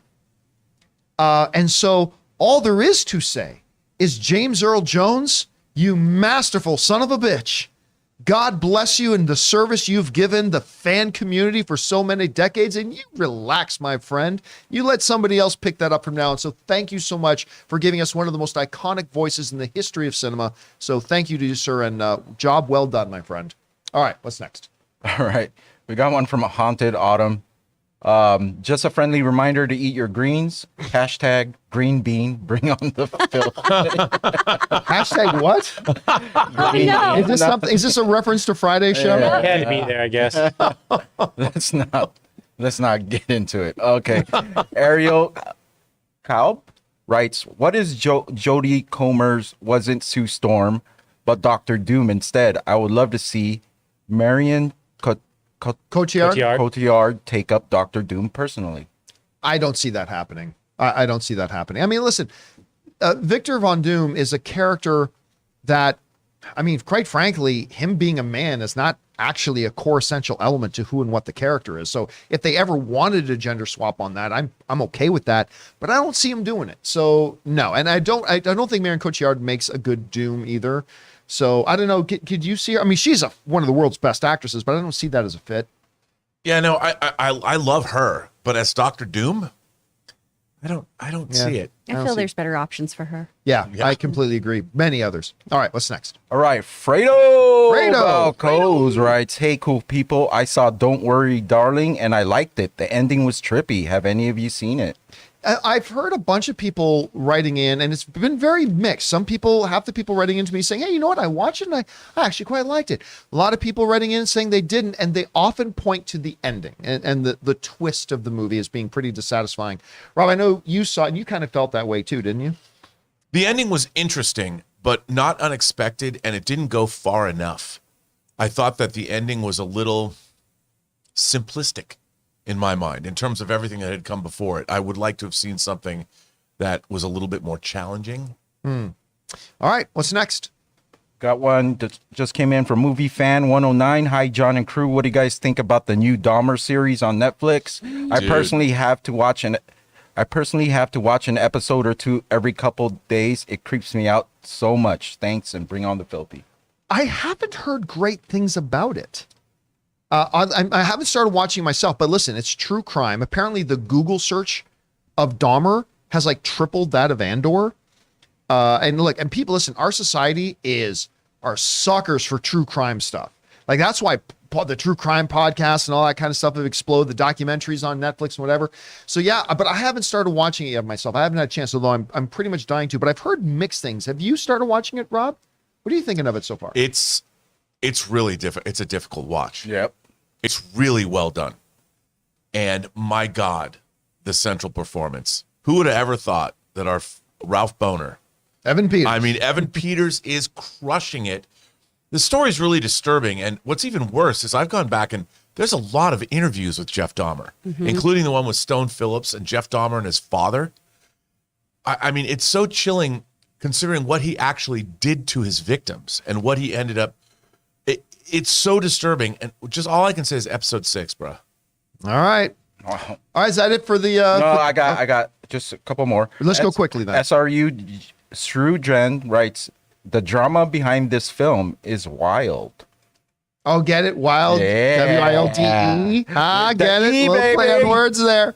All right, what's Ian next? Barth writes, before Rob's Jurassic Planet pitch, we need to see the war leading up to it so that I can finally see what I've wanted for years. Dinosaurs with guns strapped to their backs. Give it to me, Universal. Yeah, Dino Riders. They need that Dino Rider. I remember there was talk about that a long time ago. Remember crossing Fast and the Furious with the dinosaurs. Just strap them on. They're family. All right. All right, I got two more. Johnny5619, first trailer for The Last of Us show looks so dope, and I forgot how much that clicking noise freaked me out. And y'all have a great day. Yeah, they certainly captured the atmosphere of it in a very, very short trailer, but it looked incredible. All right. And we got one last one from Josh Katz. This one's kind of special. Hi, John and company. I took my mom, who recently diagnosed with cancer, to see Avatar in IMAX 3D for her first time yesterday. Seeing the wonder on her face discovering Pandora nearly brought me to tears. Oh, and what, I mean, that's the magic of movies. That's the magic of what movies are. And listen, all of our obvious best thoughts to you and your family, and you know, the battle that your mom's got ahead of her, but we hope all the best for you guys. And I'm so glad you were able to have that experience. And I would love to see this on the big screen, because the people I went with had all seen Avatar before. I would love to see this on the big screen with somebody who had never seen it before, because it is a pretty impressive theatrical going experience. Thanks for sharing that with us, man. All right. With that down, let's get into the super chats you guys have been sending in. Chris, what do we got? From Andy, 1 of 2. Looking back at Game of Thrones and Supernatural, I realized that despite their deaths early on, both the show's respective father figures, Eddard and Jon, still left a strong presence felt through later seasons. It's true. I mean, listen, I almost gave up on Game of Thrones at the end of season 1 because, like, oh, my favorite character's gone. He's the main character of the show, and he's gone. He's been done dirty again. And so I almost gave up on, but you're right. The presence of the father was felt all the way through the end of the series. And the same is true, really, of Supernatural as well. They did that as well, and they did a great job with it. All right, what's next? From Jai CSC, got COVID again. Oh, feeling okay, but needed a fun movie to watch, so I went with Happy Death Day. Nice. One of the most pleasant movie surprises I've encountered. What movies most exceeded your low expectations? That's one of the big ones. I mean, there have been several movies. I mean, there's fewer. What's the best way to say this? There's fewer pleasures as a movie fan that are better than going in to watch a movie that you didn't think was going to be very good and you have a great time with it. Recently, it was Super Pets. Super Pets was one of the, yeah. That's actually, I thought that was going to be garbage. And you know what? I didn't think the movie was great, but I had a good time. I enjoyed watching that. But Happy Death Day, I'd have to have more time to think about it. Happy Death Day ranks up there for me, though. You got any movies like that, Rob? In my life, there's one that stands out. A movie I didn't think that it was going to be good at all. I went as a lark with a friend, summer of 1988, Die Hard. Oh, yeah. Because Bruce Willis was a TV star, and it was like the ad for the thing. No one knew anything about it. I went and saw it early. I knew from the opening credits that took 10 minutes as it was weaving through the story and John McTiernan's direction and the cinematography. I'm like, what was I thinking? Wow. Chris, you got one? Sonic. I didn't expect Sonic to be as good as it was. Yeah, Sonic was better than I thought it would be. That was delightful. That ended up I being love pretty it. charming. All right, what's next? Dante Sorecchia. So I saw Avatar, only my second time ever in this format. What Wow. a beautiful and wondrous film. Dare I say the most wonder-filled film this year. I love this movie. It was better than Don't Worry, Darling, in my opinion. Well, I mean, it's clearly better than Don't Worry, Darling. We're talking about a film that got nominated for Best Picture at the Academy Awards. It's the #1 box office film of all time. It's a constantly talked about. So yeah, it's clearly better than that. But again, a reminder of that. You know, I forgot how kind of wondrous it is on the big screen. It is a big screen kind of movie. Yeah. And all these detractors have forgotten. Yeah. I mean, it became a few years after the first Avatar came out. It kind of became the stylish thing to hate on the movie. That was the cool thing to do. Like if you were a cool film fan, you hated on Avatar. But listen, it was a remarkable film. Again, I don't think best film of the year, but it was pretty damn good. All right, what's next? From Al Renshaw, movie fans before Avatar re-release. Nobody cares. After the re-release, this was great. John Campea's Thanos. All of this has led you back to me. LOL. I didn't realize it was going to be that moving on. So like, it's been years since I've seen this thing on the big screen. And I forgot, I mean, Jim Cameron, just don't doubt him. Don't doubt him. And I'm not going to pretend Avatar 2 is my most anticipated film still to come out. It's not, but I'm looking forward to it. And seeing this thing again only heightened that expectation. All right, what's next? From Al Renshaw, I saw the Black Panther 2 trailer in 3D before Avatar this past weekend and loved it. You think we could see Marvel do this with future trailers or movies? Do what with future trailers? Make them 3D. Make it 3D. So when I saw it, I did not see a Black Panther trailer. They didn't play the Black Panther trailer before my screening. I didn't know Black Panther was going to be in 3D. All the Marvel movies have been in 3D. There have been a 3D version. I see. I don't care about 3D, so I skip them all. But up till now, the only way to get them now is in Japan on disc. But all right, that's interesting. All right, what's next? From Lorenzo Ramos, have you ever been able to watch a director's work for any reason? Mine is M. Night not been able to watch a director's work for any reason. Mine is M. Night after the disaster of Avatar movie. I have no. Oh, you're talking about Avatar: The Last Airbender. Yeah. I mean, if I got past Lady in the Water and I could watch his other stuff, anyone can. Yeah, I mean that's the thing. Well, I mean, no, I really can't think of any director that has. I just can't watch their stuff. I mean, yeah, no, I can't think of one at any but rate. I do appreciate when I saw The Happening. I Yes. liked the script for The Happening.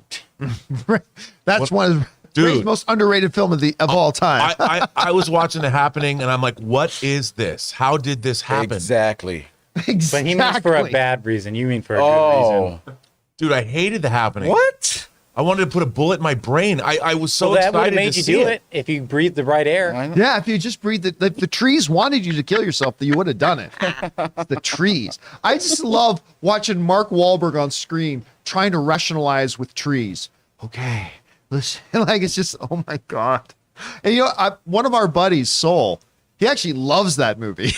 I don't know, like The script was great. It read great on the page. did it. I mean, Everything that's one of those about- things, yeah. I just don't understand how that movie went so awry. All right, what's No next? offense, Ray. Well, they ran from wind. That's the start. From Nom Your Cookie. On the Black Panther 2 story, just deliver the story and all will be forgiven. The question should always be, what tells the story better? Star Wars showed us what not to do. If the character is needed, recast. I mean, look, the bottom line is you have to evaluate every scenario in itself. In the Star Wars situation, they 100% should have recast Leia. The decision, what they decided to do clearly did not work. Let's take old footage of her meant for another movie and force it into this movie. No pun intended. And that clearly did not work. I mean, they should have just recast Leia for that. Celebrate the career and what Carrie Fisher did for us by having somebody pick up the baton across the finish line that she was no longer able to do herself. That's what they should have done. Listen, the reality is Ryan Coogler is the kind of storyteller that you can throw any circumstance at him and he's going to come up with a great story. I'm convinced had they done what I think they should have done and recast T'Challa, he would have made a monumentally awesome movie.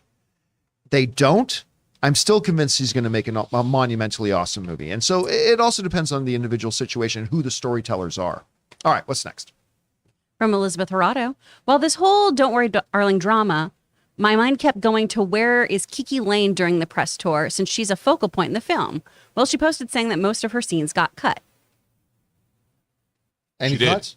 I mean, that happens all the time, though, in movies. I mean, a lot of time characters, as you know, Yep. Get I'm cut. queen of the cutting room floor. I mean, it just happens. It's part of the process. But, I mean, it's too bad. But that's just what happens when you make a movie. Every time you bring up the Universal Monster Universe, I'm like, I had so many meetings. I had so many meetings with casting.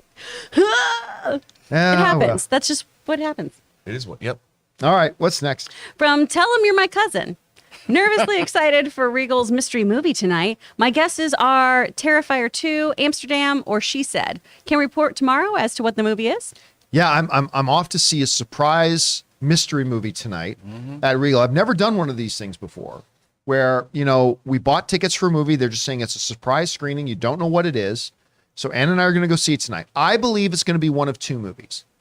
I believe there's a 50-50 chance that it'll either be Amsterdam, which I'm dying to see. Yeah. Amsterdam. That'd be a score, dude. I also think there's a very real possibility it's Black Adam, because this could be part of their marketing campaign. Is they believe they're going to put it in front of audiences and get some audiences coming out and raving about, oh my God, this movie's amazing, and kind of build that up for the last 3 weeks up to the movie coming out. I was really excited. I can tell. I was really excited about tonight. Me and Ann are stoked. We're going to go out and have dinner, go to the surprise screening, maybe we'll see Black Adam, until some asshole in this room, I can't remember which one of you degenerates it was. Dale. Was it Ray? Robert Downey Of course Jr. it's me. Said, what if it's Lyle the crocodile? And I'm like, fuck. I'm just trying to lower your expectations. Prepare for anything, She's baby. like, I got him. Now they'll only come to the AMC. And now I'm convinced it's going to be Lyle crocodile. At which point, Ann and I will probably just get up and leave and go get dessert. There's a great Cold Stone right beside the theater, so we'll go in there and probably get some ice cream. But I'll let you guys know what movie it was a little bit later once we find out. Please be Amsterdam or Black Adam. Please be one of those two. All right, what's next? From Nash Preds 99, sending in a $20 super chat. Thank you, Nash so much. Preds. Caught Avatar in IMAX, thought it looked great. And then I saw the new scene. Oh my God. It was like looking through glass at a giant aquarium. It was so clear and realistic. This is game changing, just like the original film. Yeah, listen, we heard early word coming out of Europe where some countries got to see it a little bit earlier and talked about the new stuff. It looks so good. Now, listen, the movie may be garbage. We don't know, but oh my God, it looks good. Rob, you saw a bunch of footage they haven't put out in the trailers yet back at CinemaCon yes, too. and we do know it's not going to be garbage, because if you said it was going to be garbage, you're betting against Jimmy C. Nobody bets against Jimmy C. No, I thought the obviously water is one of the most difficult things to do, especially creating it artificially in CG or whatever. The particle systems. I remember I was covering a movie and I went to Rhythm and Hues, and they had created a whole new system just to create realistic water. And this guy was like the Einstein of creating water effects. And he raps Waxotic about for an hour. And dude, I didn't even know what he was saying. I just kept the camera on. Yes, it's great. And what Jim Cameron has done with this, with motion capture underwater, I'm expecting nothing less than to hear angels sing when we see this movie. I really think it's going to be that good. All right, what's next? From Andy, between House of the Dragon, Lord of the Rings of Power, Andor, and Cobra Kai, I feel like I'm going through a streaming pile of hits. I get the little play on words there, Andy. I get the little play on words there. That's pretty good. Yeah. God, I gotta admit, like I'm not trying to yuck on anybody's yum. I'm not. With everybody constantly telling me, because one of the constant themes of a lot of messages our viewers sending to me is, try Cobra Kai again. Great. You should try it. You're gonna like it this time. Okay, I've done it a couple. I'll try. It's got Johnny. It's got I Danny. tried watching another episode of it. I'm like, no, this does not work for me. Like, I'm sorry. Like, I love that so many people love it. I love that it's a big hit. I celebrate that. I'm not gonna crap on it. I'm just gonna remain saying it's just not for me. I don't get it, but that's, you know what I feel like? I feel like Adam Scott in Parks and Rec with the way everybody loved Little Sebastian. The way everybody, and meanwhile, Adam It's a Scott's tiny just like, horse. it's small horse. It's a small horse. That's kind of like me. I'm the one guy and the odd man out. I just don't get it. He also That's likes fine. calzones, though. So can we trust him? I don't know. The low calzone Zone. I love that. All right, what's next? From Anubis Genocide, Rob, you literally described the premise of the early 90s cartoon Cadillacs and Dinosaurs. I forgot about the show. I've been saying it for years. Make it like Mad Max Fury Road, but with dinosaurs. I've never heard of this. What is this? I'm pulling it up right now. What is it's this? exactly what it It's a video sounds game like. too. There was a video game too, like a fighting game. Well, there you Oh. go. Great minds think alike. I just Bring it wanna- on. I Hey, just by wanna the be way, able to show Jonathan, I you the emailed image. you something. You want to check your email on that. But anyway, what is I'm this Cadillac? fired. Yeah, yeah. Mid-show. I just So emailed it was a Jonathan, you're fired. ridiculous video game with like this busty gal and It was these a- it was a fellas. video game. And then they made it into an animated series. What? Yeah. And yeah, I've never heard One of this. idea of I what they remember should the be video doing. game. I don't remember the cartoon. it wasn't good. It wasn't good. All right. What's next? From Tacky75, Legends of the Fall, best shampoo commercial ever. Could very well be. There is some flowing locks. And by the way, a pretty damn good movie, actually. It is a pretty It's a damn good really movie. good movie. All right, what's next? From Oops, sorry. Here we go. okay. From Collins E. I love Kathleen Kennedy, but the Rogue Squadron cancellation was disappointing. Is she still in charge of Lucasfilm because Star Wars TV has been successful and Disney cares most about that? Well, yeah. I mean, listen, everything. This is a funny thing. When people decide they like somebody, they want to give them credit for everything. And when people decide they don't like somebody, they don't want to give them credit for a thing. The reality is, Kathleen Kennedy, everything you like, guess what? If you like Mandalorian, you got to give credit to Kathleen Kennedy. Yeah. And nobody wants to. Like anything that comes out of Star Wars people don't like, it's Kathleen Kennedy's fault. If something comes out of Star Wars good, well, that had nothing to do with Kathleen Kennedy. Kathleen Kennedy, and you know, I believe Kathleen Kennedy is one of the greatest producers of all time. I do not think she's been a good fit. I was all for it when they first hired her, but over time, I'm like, I don't think she's a good fit to be the head of Lucasfilm. She should go back to producing and being one of the best of all time. But the reality is, she had a stack of hundreds of pitches for Star Wars shows. And when she saw the Mandalorian one, she recognized it. She went, yes, we need to develop this. She brought in Jon Favreau and then said to Jon Favreau in the midst of this, you know who I really want you to work with on this? I want to pair you with Filoni. I want to pair you with Filoni. And Favreau said, oh, yeah, that's great. And that's how Dave Filoni got involved with Mandalorian, because Kathleen Kennedy saw the script, realized that the touch that Filoni could bring to it would really help here. She put those two together. This is all Jon Favreau telling this story on stage at D23. Put them together and go. And I'm sorry, you're allowed to hate Kathleen Kennedy if you do, but you got to give credit where credit's due. Andor, guess what? If you're loving Andor, that's because Kathleen Kennedy said, yes, this is one we need to greenlight. Now, she also deserves a lot of the criticism for things like Book of Boba Fett, the fact that I personally think Obi-Wan was a little bit of a misfire. She's got to take her lumps too, but if you're going to hand out the lumps, you also got to hand out the credit. And hey, listen, she's got some wins, and you got to be able to acknowledge that she's got some wins. All right, what's next? From Bobby Jackson. In that Empire Magazine interview about Black Panther, Tenoch Huerta, excuse me if I pronounce that wrong, confirmed that he is a mutant. So can we take that to the bank, even though it's the actor saying it and not Kevin Feige? Well, I mean, it doesn't say anything in there about whether that's said in the movie, Right. right? So the actors can look at it a certain way. The actors can even be told something by a director, because they know the actors sometimes, I want to know everything about my character. What's his motivation? So it will all come out. What will really have something to discuss is what is described in the movie. Does the movie call him a mutant? Now, that floodgate's already been opened in Ms. Marvel, where she's been referred to directly as a mutant with playing in the background, right? I mean, so there we go. So I'm not so interested in what an actor says about their character. I'm more interested about what does the movie say about the character. Yeah. Because if they do call him a mutant in the movie, well, Rob, we got loads of luggage to unpack and talk about there. I don't know. What do you think they're going to do? Well, I think the character is a mutant, and if they're going to call him Namor, they've got years. Namor is one of the oldest characters in Marvel because he dates back pre-World War II. And I think, why not? Sure, he's a mutant. What they haven't defined is, look, if there's vampires and there's like ghosts running in and out of dimensions or whatever the hell she's doing, there's so many things that they keep dropping. Now we're going to get a werewolf. I mean, to say that there's mutants, why not? There's clearly a lot of things that they have not addressed in the Marvel Universe. They'll get around to doing it. I think in this case, they're going to have to define, are all Atlanteans, or whatever it's called, are they all mutants? Talican? The Talicans, are they all, if anybody, I don't know. And if only Namor is a mutant and his people aren't, but they can breathe underwater, what does that say about them? Yeah, is the whole race mutants? Actually, that's a very good question. All right. Actually, I hadn't even thought about that. Rob dropping the heavy philosophy stuff right now. What can I do? All right, what's next? From Sam Fisher, did you see the new clip from the Wednesday Addams series of her and Thing? I thought it looked fantastic. It does. I have not, but I'll just tell you that the trailer sold me. Yeah. That when the trailer dropped, I'm like, you know what? Yeah, I'm on board. This is great. This might almost be as good as the Munsters.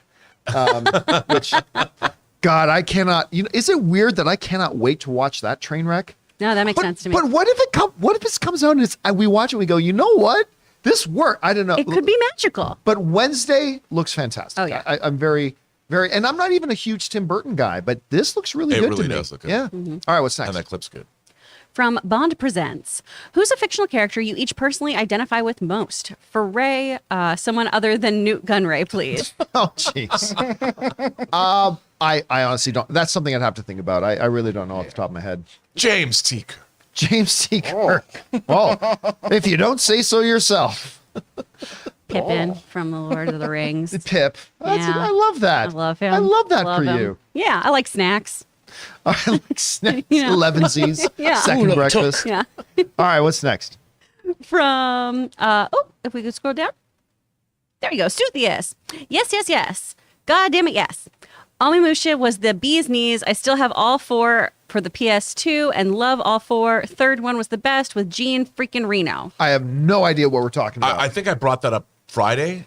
I was talking about, I love the Onimusha franchise. It's a Capcom video game, and it's about a samurai, and I love it. I love the I never played the fourth one, though.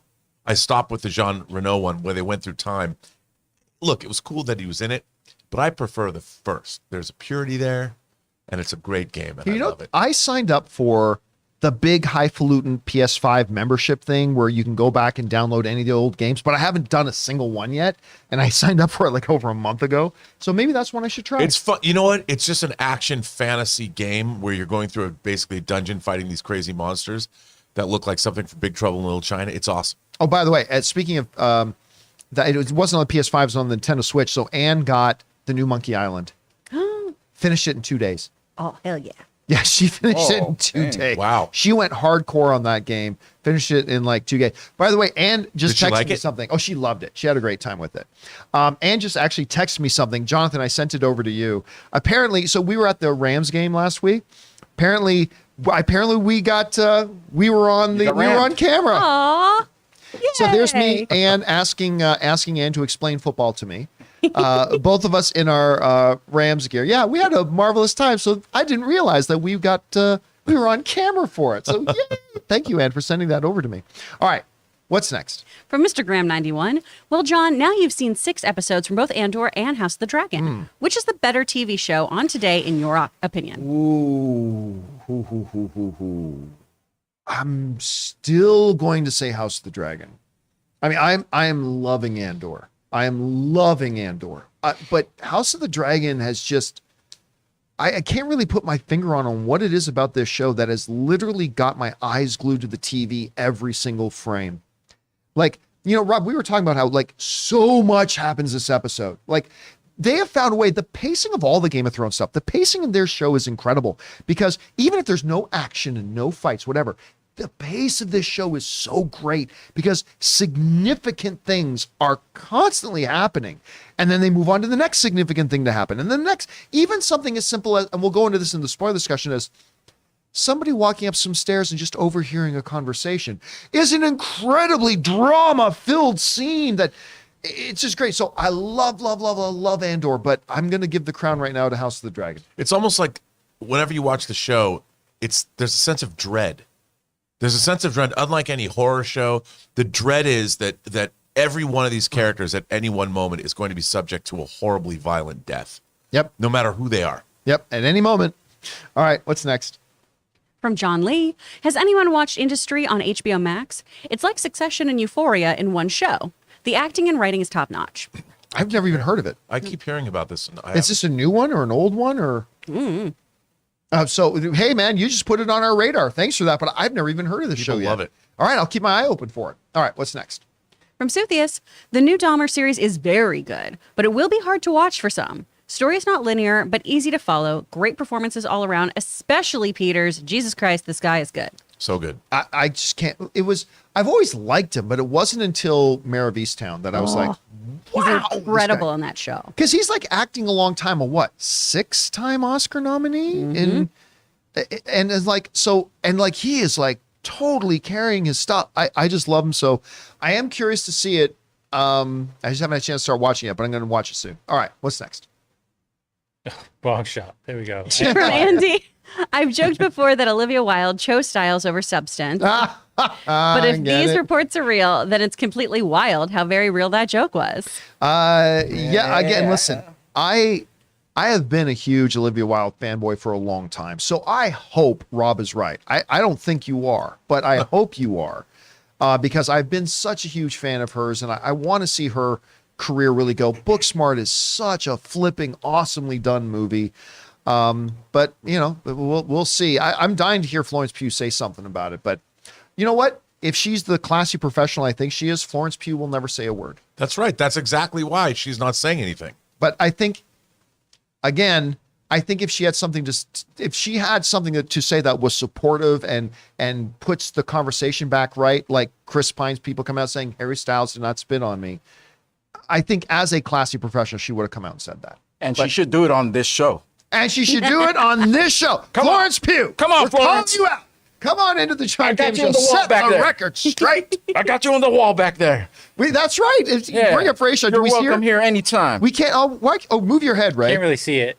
No. That's where is she in above. relation to all that? Yeah, Oh, she's we'll above. figure it out. But She's you're in back there. there. I That's right. promise. She's got a big portrait of Florence Pugh back there on the wall. All right, what's next? From Luis Enrique de la Peña, I took Feige's words in two ways. Either they had to release Black Panther 2 before Phase 6 is over, or they'll wait to see if it is as successful as the first one to recast or not. I don't take either of those at all. I don't think this had to be released by whatever time. I don't think that was part of it at all. And I don't think if this thing's a flop, that's not going to make them recast it. If it's a huge hit, it's not going to stop them from recasting it. So I can see how you're looking at it that way. I just personally disagree on that. But hey, the years will tell us, my friend. The years will tell us. All right, what's next? From Dwan William, those kids sure look strong. The C8 is strong. That's, again, we'll go into that a little bit later. We're not going to go into details on that right now. All right, what's next? From Rob the Knight. With Hulk off to Sakaar, what are the odds we see She-Hulk deal with a paternity case with a Hulkling reveal? Season finale with Bruce back? I'm going to guess no, because that wouldn't even be Earth law. And by the way, I'm just going to throw this out there. They never said he was on his way to Sakaar. Yeah. No. The show never said he was on his way to Sakaar. Now, of course, we can imply that because of the ship he was on, whatever. I'm just saying it doesn't officially say that. Do you have to do a paternity test with a Hulk? I feel Yeah, like it doesn't. I feel like Pure. that's very evident of like, oh, he also can turn green and rage. That is probably your child. Like, does the kid have blonde hair? No, not Tigerian. It's just that simple. maybe, just maybe. All right, what's next? From Chris XP, Invincible Season 2 already recording voices. Yeah. Yeah, but haven't actually started any of the production on it yet. So, I mean, we're still a ways off from it. I want to see this thing soon, man. All right, what's next? From Yasmar Hidalgo, I enjoy motion smoothing on my TV, John. Tom Cruise can fight me. Hey, listen, it's as subjective as anything else. The smooth motion, high frame rate stuff for some people. Listen, from a technically speaking, it is the superior image. From a technical perspective, it is the superior image. But is it the one that people enjoy the most? A lot of people don't like it, but some people will. It's a subjective thing. Like, Rob, I know you're not a fan of it. Oh, no. See, the thing is, motion smoothing is artificially doing something, especially to film images, that it shouldn't be doing. It's literally changing the original image into something horrible. Well, I mean, But that's one could argue like that 24 frames is an unnatural, not the way the human eye properly perceives things in reality. It was actually the standard of 24 frames is a product of an era's technological limitation. that is true. right. That is true. But it's just become what movies look like to us. And even though it is inferior and it is only that way because of technical limitations of an era, it is what we've grown accustomed to. So I don't know, maybe 20 years from now, people will look at a 24 frame thing and go, that looks weird. Well, But no, I think you're not wrong, because if you go back to the silent era, they weren't using 24 frames. They were doing like 18 frames. Right. And so things looked different. There was more of a stutter to that imagery. People go back and look at that and go, that looks like a mistake. So you're absolutely right about that. And my whole thing is, what I want to see is the original image in preserved the best it can be. And that is progressive scan 24 frame video, at least for movies. I mean, obviously there are things that are being shot in 60 frames, which is sort of high frame rate. It's not 120 frames, but still, and it looks like it's supposed to look because that's how it originated. That's what I'm interested in. How did the image originate? I want to see it that way. Okay, guys, we are nearly out of time here, so we're going to have to pick up our pace a little bit quickly. So we still got a bunch to get through. So what is next? From Jay, hi, can you rank your anticipation level for these animated series second seasons? A, Invincible season 2, B, Vox Machina season 2, C, Arcane season 2. Bring that back up. Well, Arcane is the best animated show of all time, in my opinion. So it blows everything else out of the water. So obviously Arcane, very close for Invincible season 2, but I'm a Dungeons and Dragons guy. I really liked Vox Machina. So while I'm looking forward to all three of these, it's Arcane, Vox Machina, and then Invincible season 2. What about you guys? Totally agree. Yeah. Same one? Probably be my, I think Invincible's probably a higher up there for me. Then Then Vox Machina. Then Vox for sure. Machina. Yeah. But we're all agreed that Arcane is the number one? Oh. Yeah. All right, what's next? Bruh. From Fifi. Makes me think that Man-Thing is CGI because they want to use him more in the MCU outfit of WWBN. I don't know what WWBN is. Werewolf by Night. Worldwide. Oh, okay. That's not a bad call. Right. Listen, if you have plans future, you got to make him look in this thing the way you want. But I don't know, how self-contained is this story? Because if it is truly self-contained, then that almost doesn't matter. But that's actually not a bad theory. All right, what's next? From Cutter Hale, saw that John Hamm movie Confess Fletch Saturday. I loved it. It's very entertaining. Seeing Don't Worry Darling tomorrow. Can't wait. I'll be honest with you. I was shocked when I looked at the movie listings the other day and saw that it was in theaters. Me too. Number one, I had no idea it was coming out now. Number two, I thought it was a straight-to-video thing. And did you hear the story that the producers were bailing on it and John Hamm actually gave up 60% of his salary so they could use that money to finish the film? Yeah. And I've heard really good things about it. People like it. Yeah. I want to see it. Same. I'm just a big John Hamm fan. I Love just him. love the guy. How good was he in Baby Driver? So good. He's so good in that. All right, what's next? From James Argenta, Ty Tennant, who plays Teen Aegon II, is the adoptive son of the 10th Doctor Tennant and grandson of the 5th Doctor Peter Davidson. Yep, Georgia Tennant's baby. Yeah, it was brought the other day that Aegon is the new Aegon, we should say, is who looks way older than 10 years old, or even 12. But he's the new. He was David Tennant's son, which is pretty cool to hear. All right, what's next? From Al Renshaw, when are we getting that cooking show between Ray and Chris? Judging panel consisting of 5 people with 2 to 3 of them that have never tried their food. Listen, if somebody wants to send in $20,000, so I can actually put that show together, That'd be damn, nice. I'll do it in a heartbeat. Ray's ready for it. It'd be so fun, Ray. Why are you glaring at me? What did I do to you? I'm trying to think of like how many dishes I can actually make off the top of my head, and I'm like, Chris will probably beat me. You got a lot of things that you make. I got to tell you what, I've been the recipient, the very happy recipient of both of these guys' food, and it's always a treat. Everyone Always a treat. wins. I win. I certainly win. All right, what's next? From Hammy Reacts, loving Weekly Hero, especially the issue and hot toy segment. So insightful. Also love Don't Worry Darling, great aesthetics and sound design. Yeah, I mean, you guys are having fun doing Weekly Hero. We are. We're shooting a new episode this afternoon. I'm excited for this week's episode. You have a People great seem to issue. really be happy that it's back, and I love you two guys hosting it. Yeah. All right, Great what's job, next? Jonathan. It is amazing. Yeah, it's amazing over here. Some of my best work. Yeah. All right, what's next? From Andy, I don't do X actors and X roles much either, but Sean Bean should have played all the Thomas Waynes and Uncle Ben.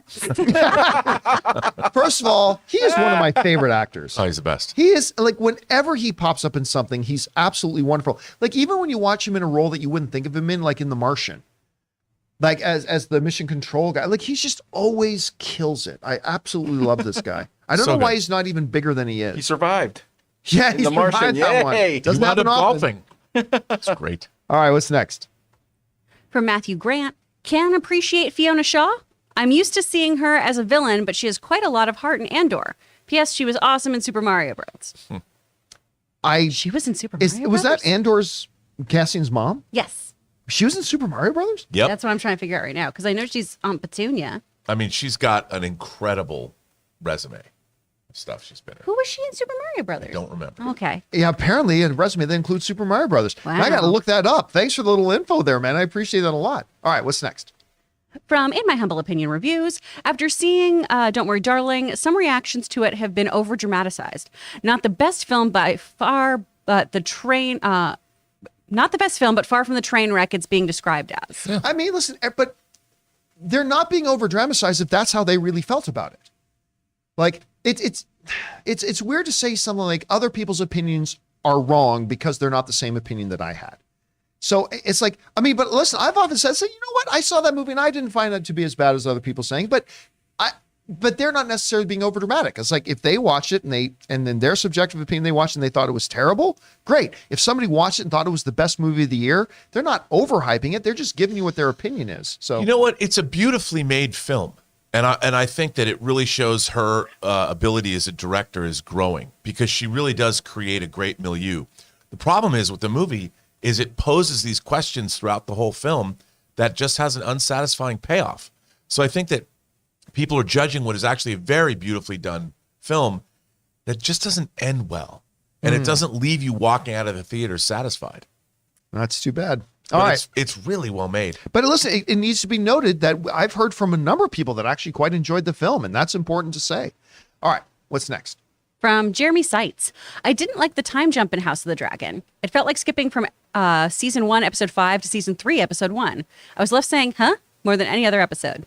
You know, I kind of felt the same way for the first couple of minutes, even though the first scene is just immediately grabs you by the throat. I mean, it's incredible. But I mean, at first it took that little bit of adjustment, but very quickly you realized, okay, this is where we are now. And this is what's being told. But I can totally understand that. I think even Anne, when we were watching, she felt a little bit like that at first. But so I get that feeling. And like even the director said, this is like a whole second pilot. This is like another pilot episode in the middle of a season. So I totally get that. But it did work for me. It clicked for me. All right, what's next? If you watch it with motion smoothness on it, it makes the time jump seem more natural. Yes, Oh, it's good. way Okay. smoother. That's what I should have done. Way All smoother. Angel Leone, happy The Last of Us Day. I knew HBO will drop a trailer and it was awesome. Yeah, I had no idea the trailer was coming, but man, that was good. I was just playing it this morning. It was just so good. I just, again, I don't know if the show's gonna be any good, but with the showrunner of Chernobyl, it probably will be. So just a great first trailer. All right, what's next? From Joshua Jones, the Jim Henson shop might be busy with a certain pizza place horror movie at the moment. That's fair. Are they Fair. doing another Little Shop of Horrors? They're doing Five Nights at Freddy's. Oh, Five Nights at Pizza Place. Not okay. Yes, Five Nights at Freddy's. Oh my God, yeah. When those pictures came out showing Freddy the people at Jim Fazbear's. Henson Company like working on the stuff, it's like, oh, this is finally going to come. It is the only video game ever in history that's ever creeped me out. No video game has ever Last of creeped me Us out. didn't creep you out? No, I thought it was fun. It's fun, super great story. But yeah, movies, the video games don't scare me. But Five Nights at Freddy's, I was playing that. It's like, nope. I got to either turn the lights on or I got to put my phone down. It was one of those things. All right, what's next? I'm a fraidy cat. I'm gonna make you guys watch the one I did for the React channel. For you Five Nights at Freddy's. Yeah, number 4. I did 3 and 4, but 4 was the best one. For those of you guys who don't know, Jonathan Boyko used to actually be an editor with the Fine Brothers and the React channels, stuff like that. So for a while. So anyway, that's just a little bit of background there. All right, what's next? From a Sith Lord, I love you guys. Happy Monday. Hot D was awesome. Thank you, Seth. And yet we love that you're here too. And yes, I thought the episode was awesome. I cannot wait to see where it goes next week.